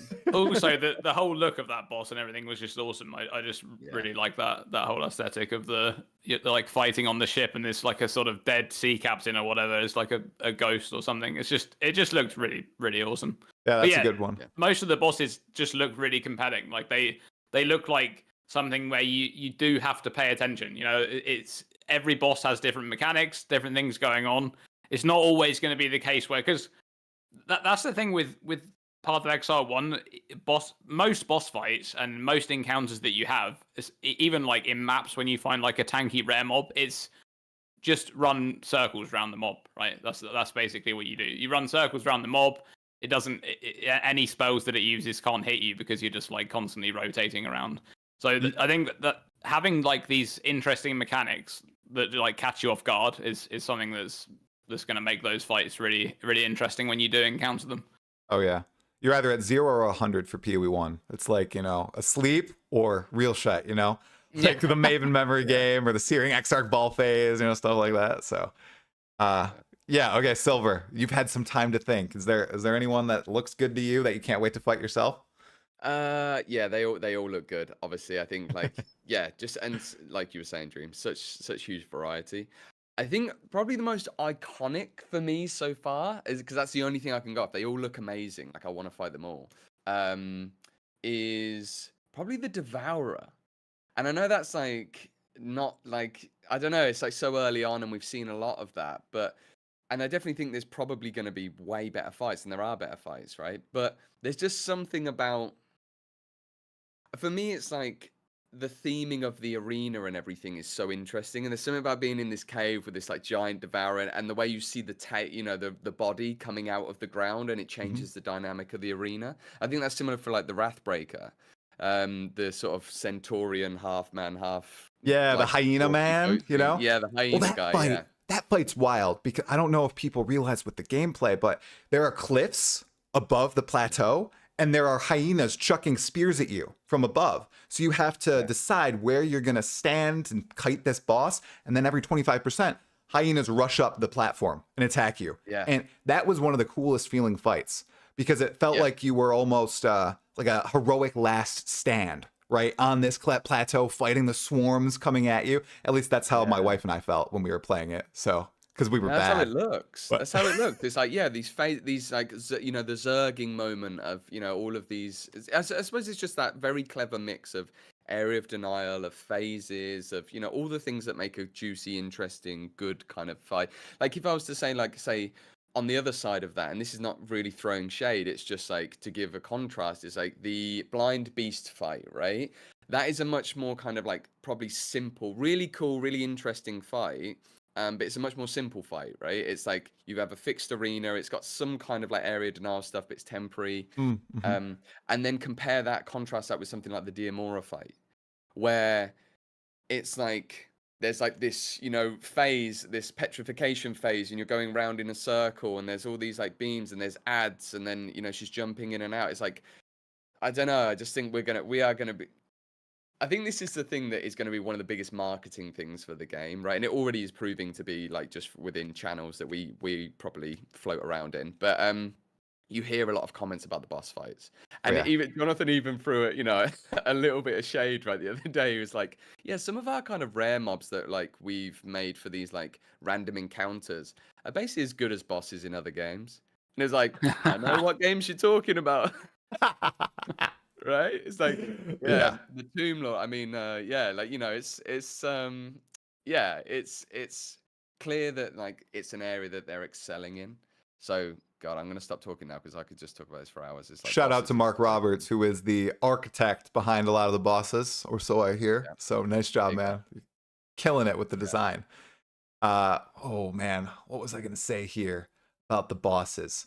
Oh, another thing with boss design too, that was supposed to be implemented in PoE1, but I've never seen a difference, is that first kill massive loot explosion, or in the case of PoE2, first kill equals much better items. What do you guys think about that? Because personally, I'm a big fan of downing the boss, getting much better gear, and the gear having good mods. Guys, it felt so good to not sort through a whole bunch of stuff and just have, a few rares on the ground. You pick them up, you check out the mods. Hopefully they apply to your build.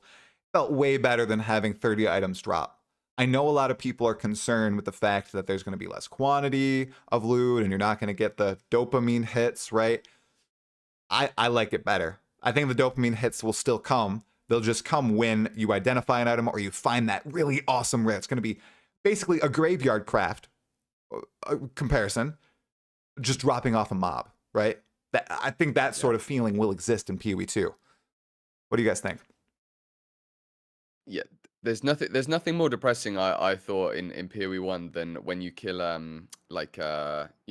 constrictor or something like that, or like an influenced boss. You get like, I know they changed this in the last patch, but like you get like 40 influenced rares and you just go, nah. Your loot filter goes, way, and then you go, nah. And you're like, oh, okay. So yeah, I think definitely the right direction in my opinion, with less quantity, higher quality. I'm curious though, because obviously we've seen like a couple of small bits around the item tiering thing. Did you actually get any tier 2 drops or anything? No, but I noticed an immediate change going from Act 1 to Act 2. We only got through 2 areas in Act 2, but immediately you started seeing more rares, not a lot, but like maybe 1 or 2 every minute, as opposed to, you get it from the big boss. And you were getting currency drops like Orbs of Alchemy, Chaos Orbs. So I presume they start appearing in Act 2, because I did see Subtractum did get some of those tiered items in Act 2. I didn't get any though. No uniques for me either. So I think that fixes the dopamine problem. I think it's a really elegant, clever solution. It's kind of like stealing a little bit of Exalted. It's that like slightly Exalted in Last Epoch design, but not quite. It is different, obviously. But just this idea where you have something where you see it drop and you visually know that's your dopamine here. I'm in Act 3 and I got a tier 4 rare. Like I'm only meant to get tier 2 or 3s here. Something like that. And you go, well, obviously that's exciting to pick up. And not only is it exciting to pick up, if they balance it right, which I imagine they will, and when it's tested at scale, I'm sure it'll be, the likelihood is it's going to be a good item. Yeah. So yeah, and then this gets into the end game thinking, right? Of how exciting is it going to be when we know they go up to tier 5s currently in the current iteration of this design. Maybe you only get tier 5s in like level 80 plus maps, and it's like, I don't know. It's just it keeps that kind of dopamine like hit there, but gets rid of all of the clutter, which I think is very, very clever. We'll have to see how it plays out. What do you think, Dream? Yeah, less quantity, more quality is very, very good. That's a very good change. Like how it works right now in Path of Exile is just anyone who's playing this game for the first time and doesn't have a loot filter, that is a bad time. That is a very bad time. The screen is just covered in items. Like the default loot filter is terrible. So yeah, I think just you drop, like you said, from a boss. You fight a boss for the first time. It drops an item. Okay, maybe you can't use it. That might actually happen. It probably happens a lot of the time because there's no like target. It's not like targeted towards your class or something. I hate that, by the way. I hope they never do that. Like the drop, here's a staff because you're playing a caster, right, or something like that, or a one note. We don't want that. We stay away from that. Okay, we don't want that. Some other games do that. Nope, we don't want that. I like seated drops though. Like the Act 1 boss seems guaranteed to drop an Orb of Alchemy and a Chaos Orb, and that encourages as you're going to Act 2 the player to think about, okay, so what am I going to do with this? Am I going to upgrade? Yeah, now you got to use it. Yeah, exactly. Right. So upgrade your gear. Yeah, that is and like I said, if you're playing like a trade league and you drop this good item for someone else, that's great. You trade it on to someone else. perhaps they dropped the item for you, or someone else dropped an item for you where you can progress, and you've made the upgrade in that way. But I think like fighting a boss and actually dropping a meaningful item is something which should be a thing in these types of games, and we kind of we haven't really had that in Path of Exile. Like there's really good items dropping from end game bosses, very rarely, right?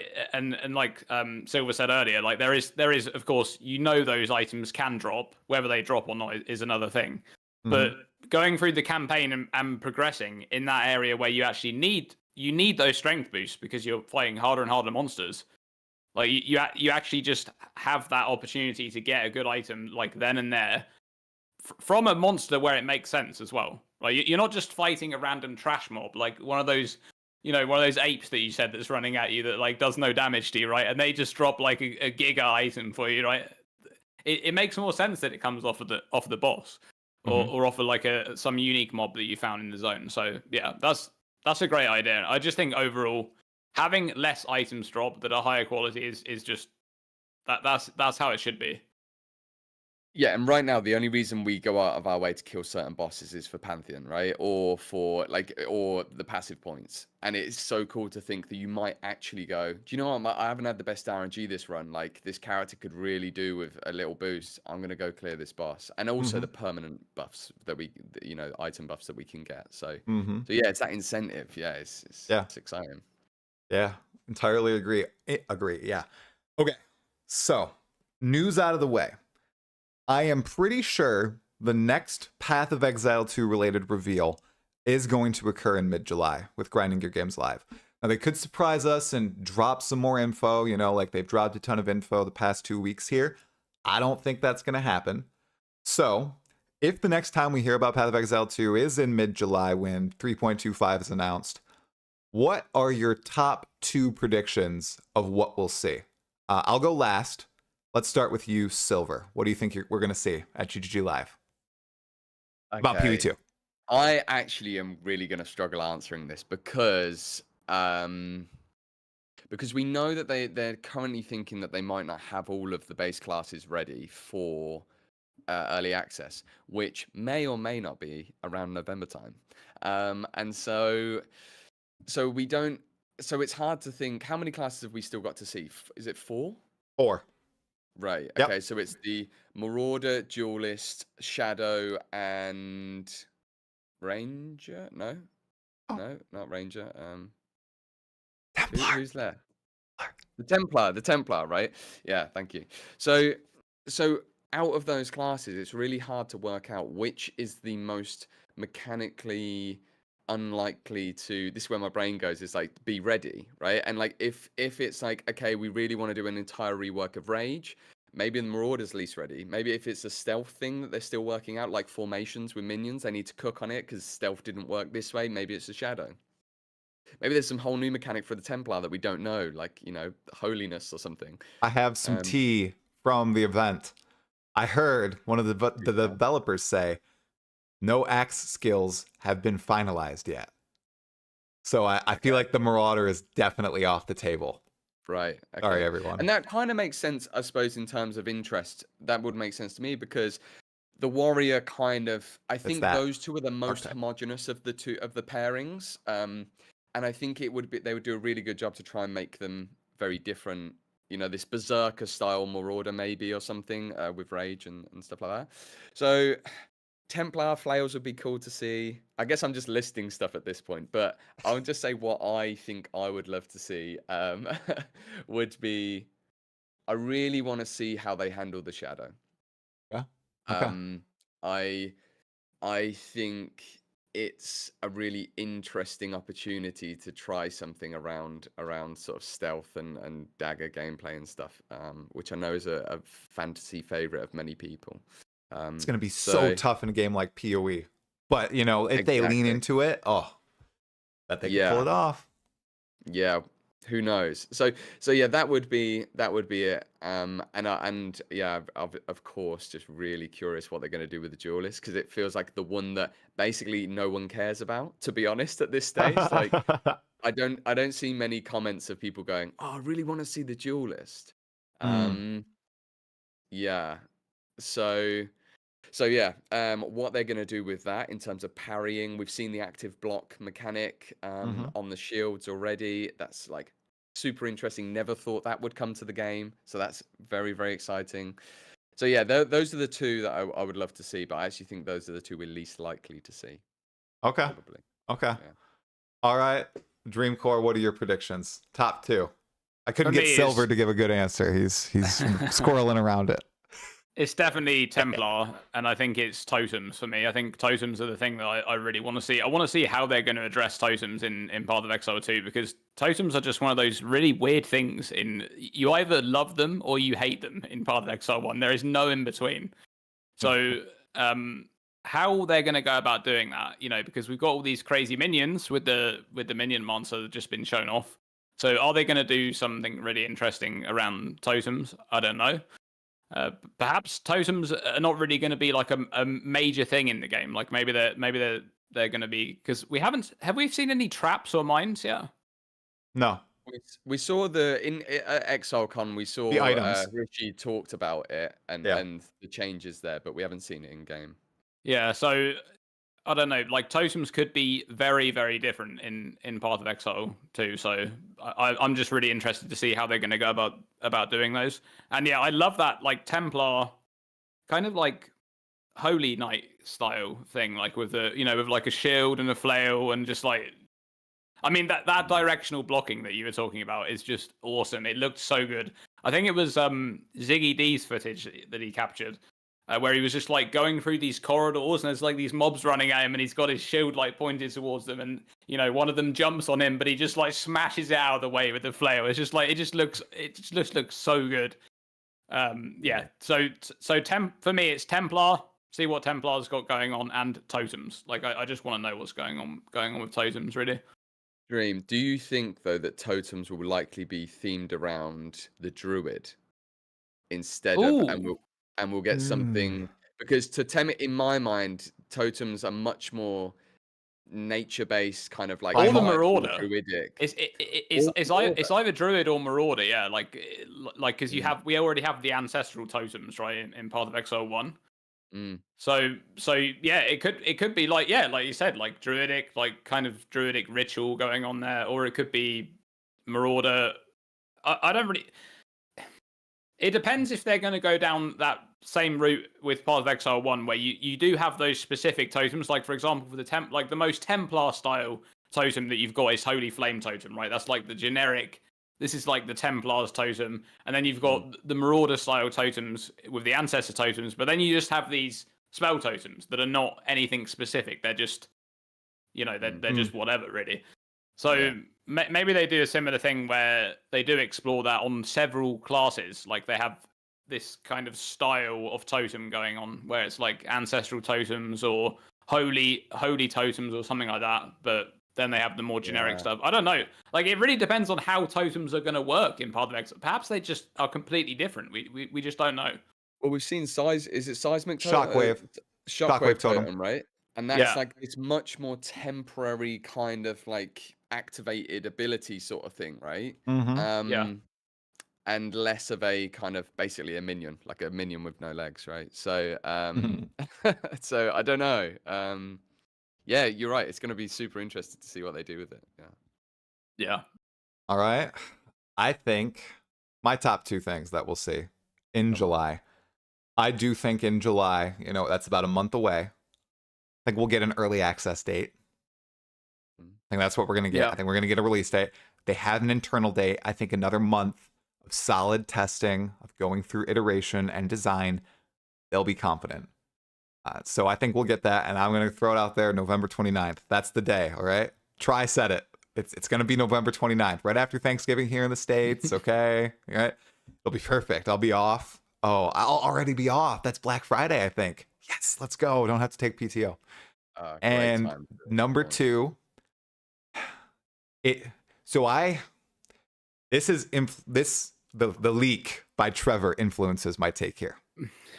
So and it kind of influenced the date thing too, because he said that they're aiming for 8 classes, and we've already seen 8 for early access's launch. I don't think that we'll see that in July. I don't think we'll see another class. I think we'll see, and I don't think we'll see ascendancies, given what Jonathan said to DM and Gazzy. He said, oh, we only want to show those when we are 100% certain there's a ton of balance there. They make drastic changes to the classes. That really only leaves one thing that people have been asking for.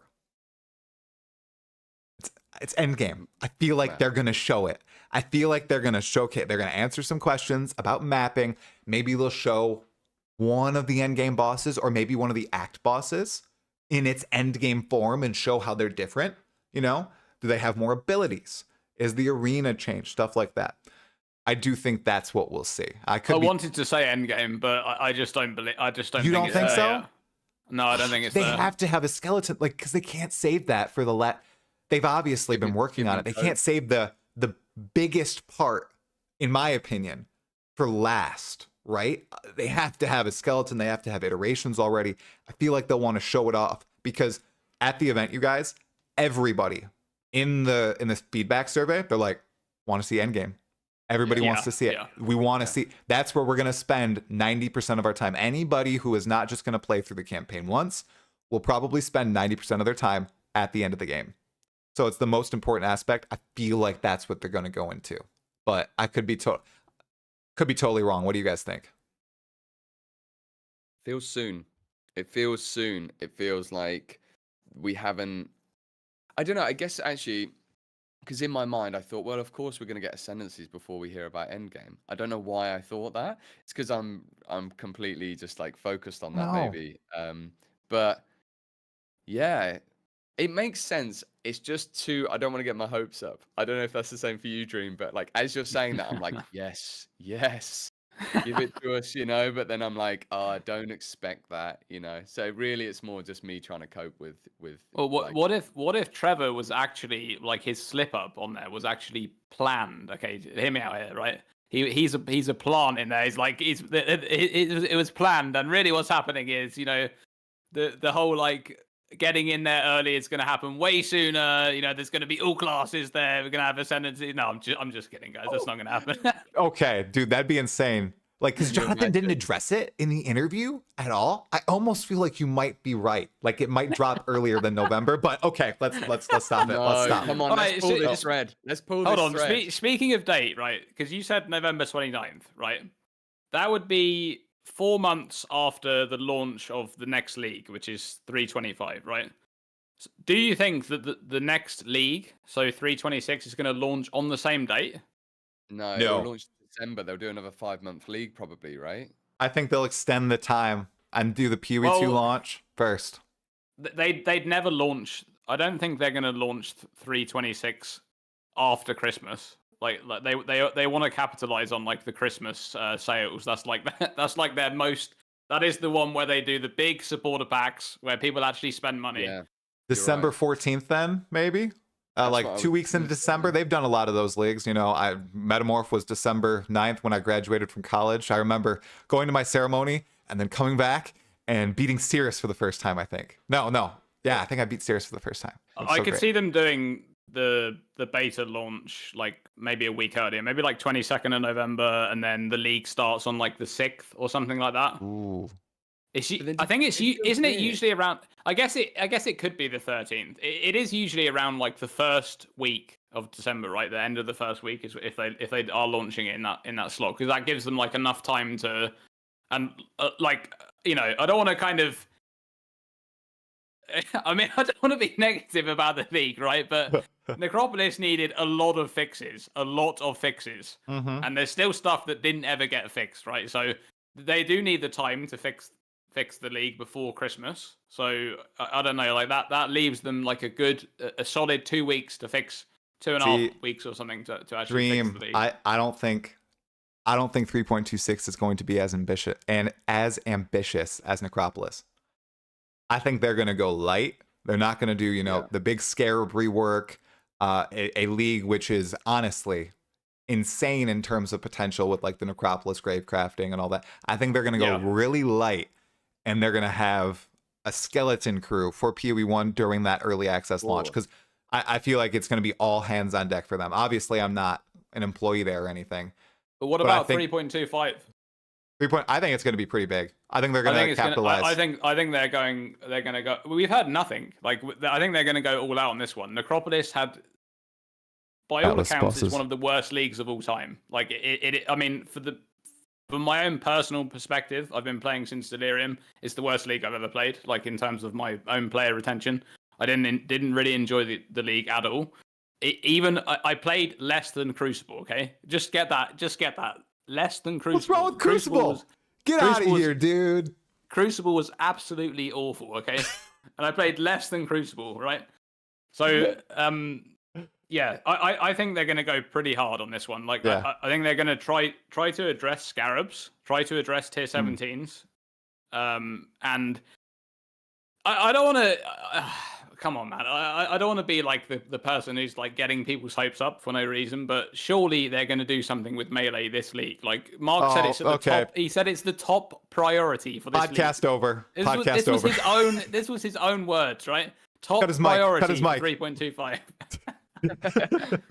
like, come on, dude. Just give us some Melee changes, surely. Oh gosh.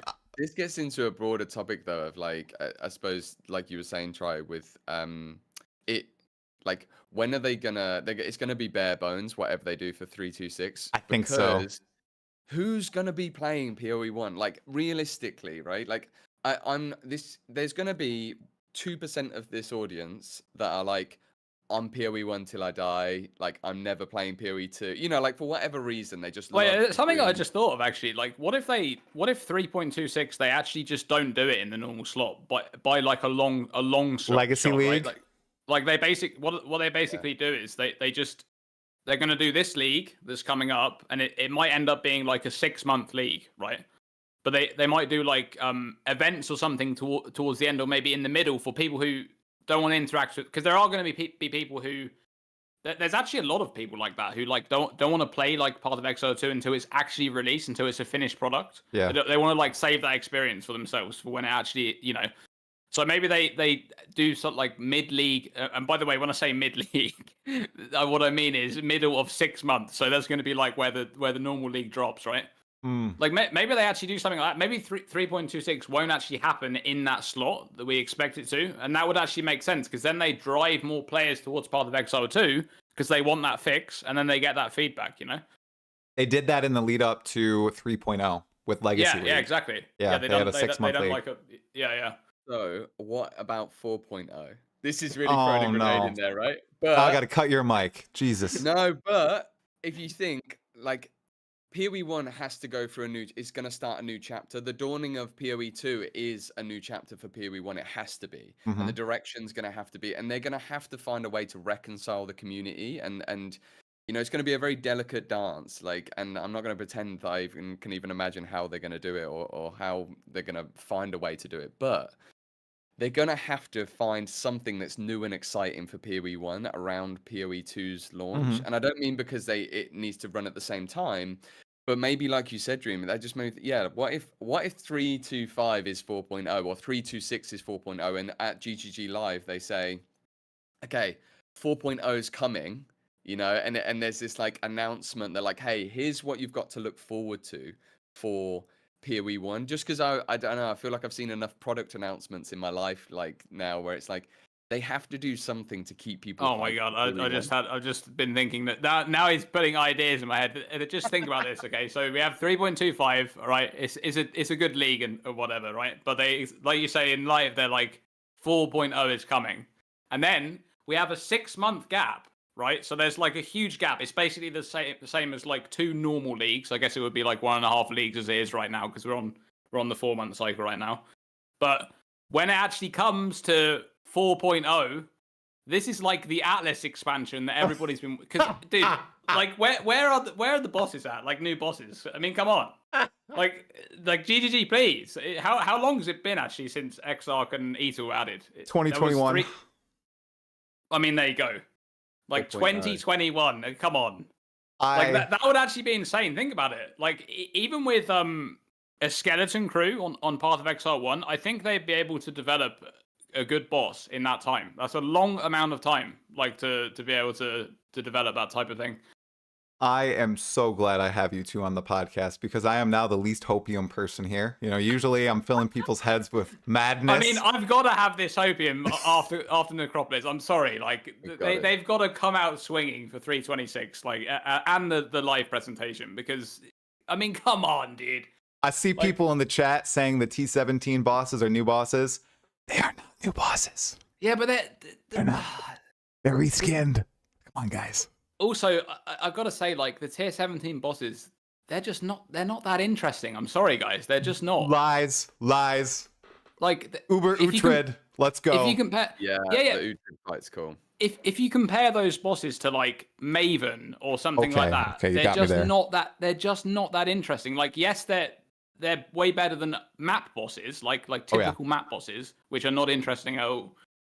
But yeah, but hey. Maybe they actually fix tier 17s in 326 and they add new tier 17s and then we do actually have bosses. Who knows? Very true. Very true. Okay. We are deep in the speculation rabbit hole. I know, we are deep. So I am going to cut you two off on the PoE1 speculation and we're going to close out the pod with one question for both of you. Silver, we'll start with you. So we're gonna, right off the bat, you got to think on your feet. Okay. Why will Path of Exile 2 be the game of the year in 2025 when it actually comes out? God, I feel like I'm on like a marketing pedestal. This is going to be the How thumbnail. much is he getting paid for this? This is going to be the thumbnail, you guys. The title too. So cool and so nice. No, why will it be game of the year? Because it's being made by a company that have essentially been wanting to make this game and have been developing this game for effectively 16 years concurrently. Like, it's been 10 years PoE 1, 5-6 years PoE 2. It's the same team, virtually the same team, just with internally developed talent. And you don't see that very often at this scale and budget. So everyone's saying it looks like a AAA game. That's because it is. And it's made by guys that had a dream a very long time ago, and I think this is the fulfillment of that dream. So, oh my gosh, that was beautiful. Good one, very good. Dreamcore, now you gotta one up that now, man. Okay. Yeah, it's simple. It's going to be a great game because it's made by the most passionate devs in the industry, and that's it. Boom. That's a nice soundbite. That's good. Okay, you guys. That was lovely. That was a long PoE2 discussion. We got a lot in there. I don't think there was any fluff except for that melee stuff at the end, you know, with PoE1. Yeah, that was a little fluffy. But otherwise, great discussion, you guys. If you want to plug your channels or whatever, and then we'll get headed out. Episode 2, we'll say it's a wrap. Silver, go first. Awesome. Yeah, so you can find me at SylverXYZ. I tend to do a lot of PoE2 focused stuff and a lot of sort of design and theory crafty stuff. So we play around with ascendancy classes and we've just started doing some content design stuff. So like new versions of League content like Incursion. So yeah, find me on YouTube and yeah, absolute pleasure to be here. Cheers, guys. Yeah, and make sure you all check out that Incursion video. It's really good. It's excellent. All right, Dreamcore. Yeah, I just do mechanics stuff, basically. I'm doing Forgotten Uniques at the moment, which is a really fun series. A series that I actually didn't think I'd enjoy as much as I am, so that's really fun. It's basically, I kind of started doing it because it was meant to be filler content, you know, because Necropolis, you know, Necropolis bad. But, yeah, you know... But you know, it's one of those things where I think I'll just probably keep doing it even after the next league has come around. If there's items to talk about, then I'll be talking about them basically. Yeah, and you can check out my channel. It's Dreamcore. I just talk about mechanics and explain how they work. All right, man. Yeah, it's Dreamcore GG. Whoa, Dreamcore GG on YouTube, and that series, I think that has overtaken All for One, Lighty's series for me in terms of best ongoing PoE1 series. So sorry, Lighty. But it's the best one now. I really enjoy every new episode that comes out. And of course, I am Talkative Try on YouTube, but lots of you probably already knew that. So I think that's a wrap, everyone. That was a lovely time. We'll have to do this again the next time there's a news drop for PoE1, PoE2. So that's probably going to be around mid-July. It'll be a good time. So everyone who's in the live chat right now, everybody watching this video on YouTube, thank you so much. If you want more of this content, make sure to subscribe to all three of us, like the video, and yeah, just leave a comment if you did enjoy it and if you totally agree with all of us on everything. And if you disagree, like with Melee being buffed in 3.25 or Tier 17's getting fixed, whatever, make sure you leave a hate comment as well. Really enjoyed it, you guys. We'll talk again soon, okay? So much fun. Cheers, guys. Yeah, All right. thanks for having me. All right, of course. Talakura, everyone. All right, there we go. Stop the recording. That was fun. Awesome. That was good. Yeah, that was good fun. Yeah. Thanks, everybody in the Love chat. chatting to you guys. God, yeah, it's so easy. How long was that in the end? That was an hour and like 35 minutes. An hour and 40 minutes. Jesus. Yeah, that's a long video. Oh, I'm gonna start rendering that now. Oh God. Yeah, we'll definitely do that again when the new stuff's announced. Oh yeah, definitely. I know last time, Silver, you wanted to like co-stream it. Maybe we could do that this time if you're interested. Like the GGG live or the reaction right after. We could do like a live one. That'd be fun. Yeah, do you know what? I'd love to do that because I think it would be really fun to just, even if it's not necessarily, I don't know exactly how co-streaming works on Twitch, whatever the mechanics of that are, whether we do that or not. Just the idea of getting a group of us together and then doing like a live chat straight after the reveal and just getting some raw takes and raw reaction. I think, just to be honest with you, just because it's like a bit of a fixture, I'm sure same for you guys, where it's like such a fun night for me. Like I'll get some popcorn and snacks in, and sort of like watch it and yeah, it'd just be fun to do that with mates, It's so hard to find PoE players. It is the league reveal is like Christmas. Oh yeah. For us. 3 to 4 times a year. It's wonderful. Yeah. So, I don't know. Dream, will you be in the best mood when Melee is not buffed though? It is actually getting buffed. It is actually getting buffed. Like it's happening. It's 100%. It's basically confirmed. Like I don't know, guys. Come on, it's confirmed. Melee rework. If I get +2 radius to cleave, I'll be happy because that skill was so much fun in Affliction. So at the very least, they're gonna fix melee totems. That is getting deleted. Like we don't want that anymore. Give me a backpack. Just do that. Come on. Yeah, that interview. Was it your interview? I can't remember what interview it was where Jonathan was just like, "Why do we have this in the game?" And I was like, "Oh, this is getting cut." No, that wasn't mine. That was the one right before mine. I remember that. That was one with Harishi. Yeah, Harishi and what Ziz? Was it Ziz? Yeah, it was a little while ago now. Then yeah, it must have been. I think it was with Ziz because Harishi was on that one, right? They went into the trade talk. The trading system. Yep. That was where he was like, "Why do these things exist?" No, wait. It wasn't with Harishi. It was the one with Rory. It was the one with Rory because I remember Rory explained why those things even existed in the first place. He said that they added the totems as a way to buff melee. Who was doing the Rory interview with them?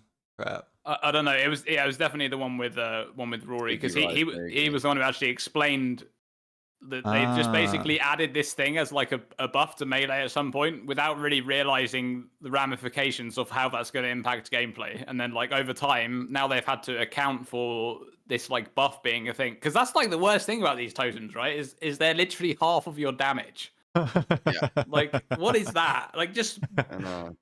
It's crazy. So also, I think the thing for me that's most frustrating about that is that the change to melee totems is so simple. It is so straightforward to implement. They just take those like buffs and implement them into the skills baseline, like just numerically. It's literally as simple as that. Like it's such an easy change. It's just going through each skill and adding this stuff. They would just do that automatically across the board. Just add these values to those things, and that's it. Yeah. Can I just go on? Sorry, Cam. Go for it, dude. Okay, this is like a little bit of a tangent, so feel free to just be like, no, we'll talk about it another time. But something that has like really been on my mind since watching the PoE 2 stuff regarding melee is, and you'll be able to talk to this, Try, is like, it makes sense to me. I understand the floatiness of like, you don't want to be able to move at full speed whilst you're using skills, and you can't with all the range skills, right? Like it slows you down. Yep. I'm just wondering, why aren't there more of the melee attacks like why don't you still have movement? Like, lateral and sort of movement with them? Because it strikes me as like a disadvantage, but I don't know until you play it, maybe it doesn't feel like. So do you mean like the default attacks, Yeah, like anything, like skills, default attacks. So this is the thing, and I think I worded it improperly when I made my video on it. Essentially, okay, let's see. I got to make sure I format my thoughts correctly here. Melee in PoE 2 has a much higher skill cap and a lower floor than ranged. Because a lot of the skills I ended up using, at least on the monk, almost all of them had movement, but they require you using them in the proper way, you know, targeting the right monsters, holding the right directional button at the same time, right? Whereas with ranged, it's so easy. I mean, you're just walking around while using it. With melee skills, you got to target it properly, and they have it all built in, right? With ranged, you're just using your stick to move. But with melee, Right, you okay. have to use the proper ability in the proper order. And like the monk ability, Quivering Strike, it was a screen wide dash, and you just had to target the monsters properly, which was difficult for me on the controller because I've never used it before. But the Yeah. mobility on melee was insane. And then a lot of my abilities did have me moving around when I used them, but it required me to use them properly. So yeah, I think it has a lower floor than ranged, but a higher skill ceiling. So both of those at the same time. Yeah, that makes so much sense. Like essentially, you could get yourself in trouble Yeah. by using the wrong skill. Yeah. Especially, I was imagining in bots fights when you're like trying to maneuver around like Yep. you know template area stuff, and it's like, oops, I've just used this thing that sends me back 2 meters, and now I'm dead. Yep. Hardcore as well. Hardcore is going to be ridiculous in PoE. I look forward to How it, is yeah. anyone going to do it? It's gonna Do be I wild. play hardcore on the first playthrough? I don't know. Maybe I do. Don't do it, Dream. Come on, man. Don't do that to yourself. It's gonna be tough.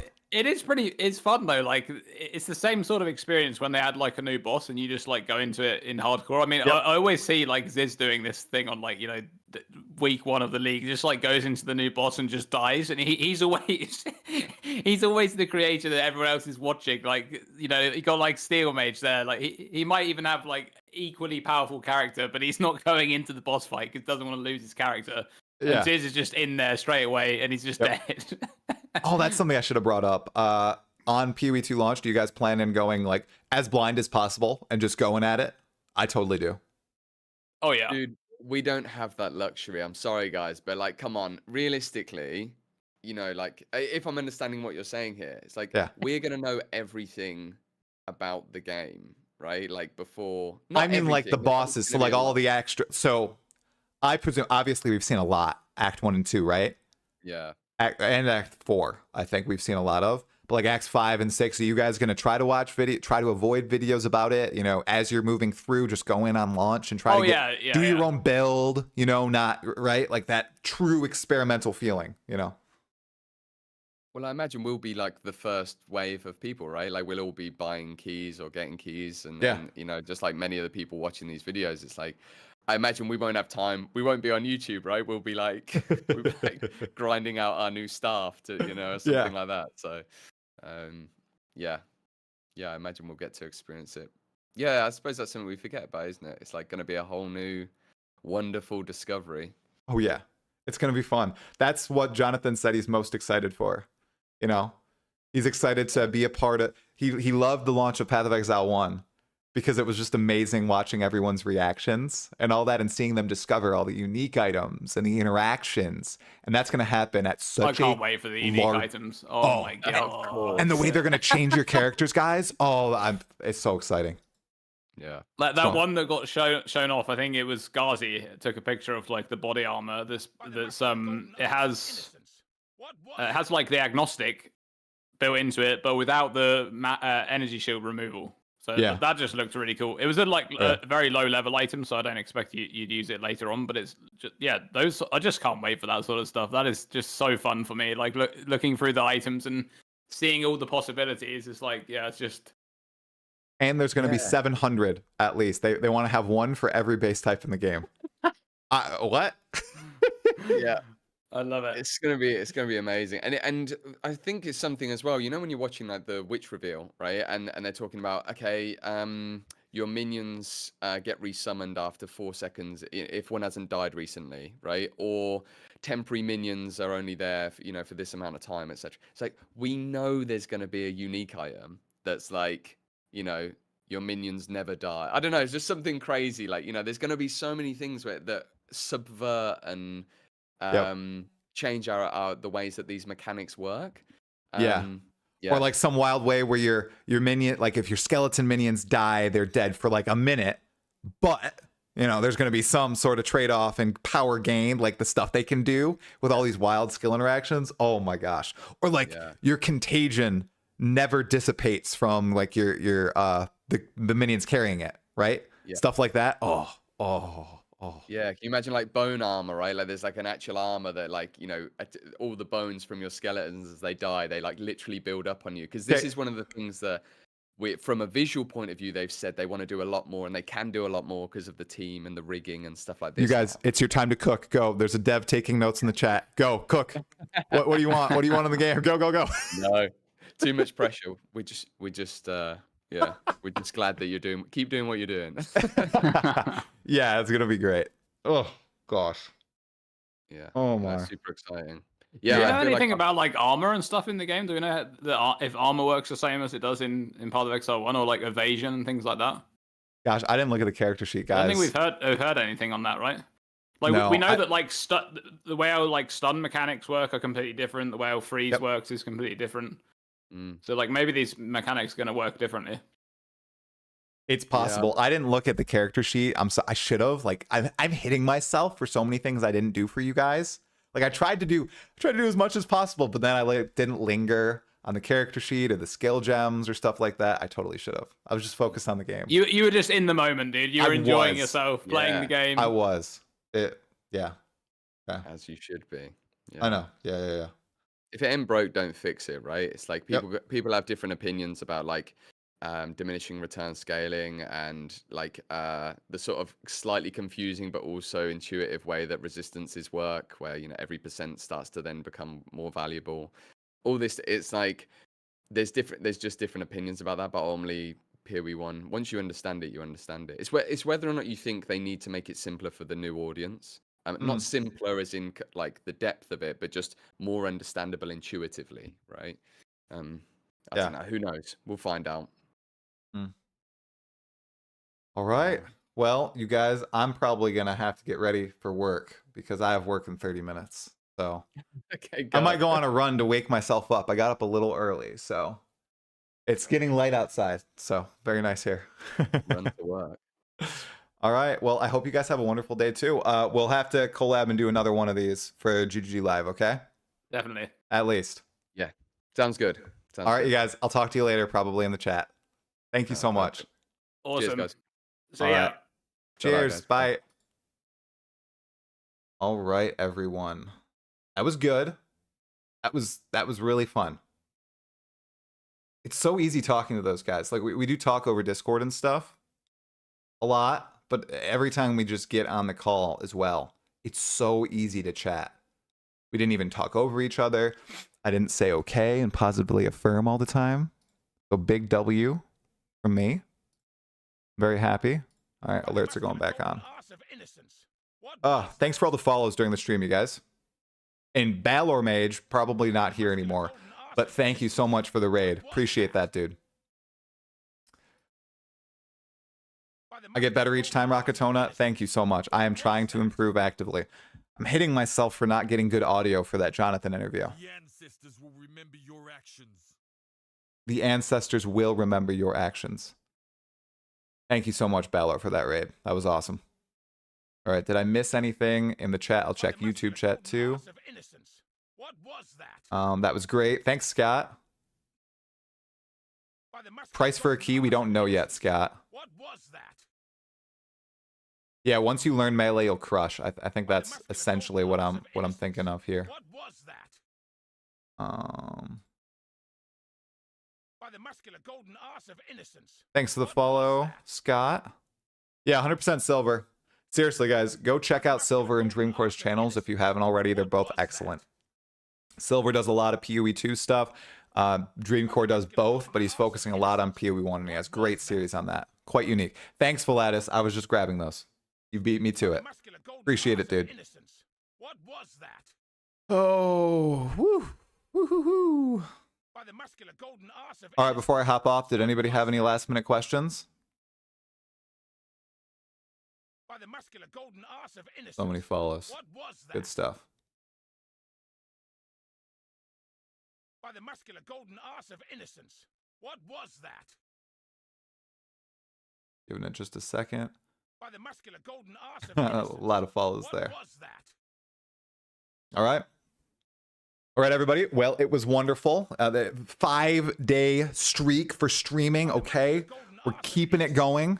We'll see what happens tomorrow. I might do a morning stream tomorrow if I'm feeling okay, get enough sleep, have a good day at work. Otherwise, you can, well, people who came in late, the podcast is going to be up on my main channel in just about an hour, probably less. So if you want to watch it there, that'd be a huge help to me to push it to more people. Otherwise, thank you so much for watching. I love you all. Hopefully we get another stream going tomorrow. I am going to have another podcast, you guys. So I don't know. It's going to be a spicy one. Very spicy. It's going to be a Still Sane Pod number 3 with Hog. So there's been some drama going on with him about the PoE 1 League. So we're going to talk a little bit of PoE 1, a little bit of PoE 2. The VOD will be censored because I feel like it's going to be a little bit of a more wild podcast. So, but it'll be fun. Okay, everybody? Once again, thank you so much for watching. I am going to raid someone because I always want to pay it forward. So let's see who's currently live. Do I know any of these people? Do I know anyone? Filter by category, Path of Exile. Any live channels here that I am, let's see. Let's find someone. Let's find someone. All right. Do you guys want to watch someone doing maps for a little bit? Maybe surprise them? Oh, Tatiana. Oh, let's do this guy. 100%. I chatted with him on a podcast a while ago. We're going to do that. Give him some love. Tatiantel 2. That's it. Tatiantel 2. All right. Give him some love. He's probably playing Ruthless or something. No, he's playing Hardcore. All right. Talk to you all later. See ya.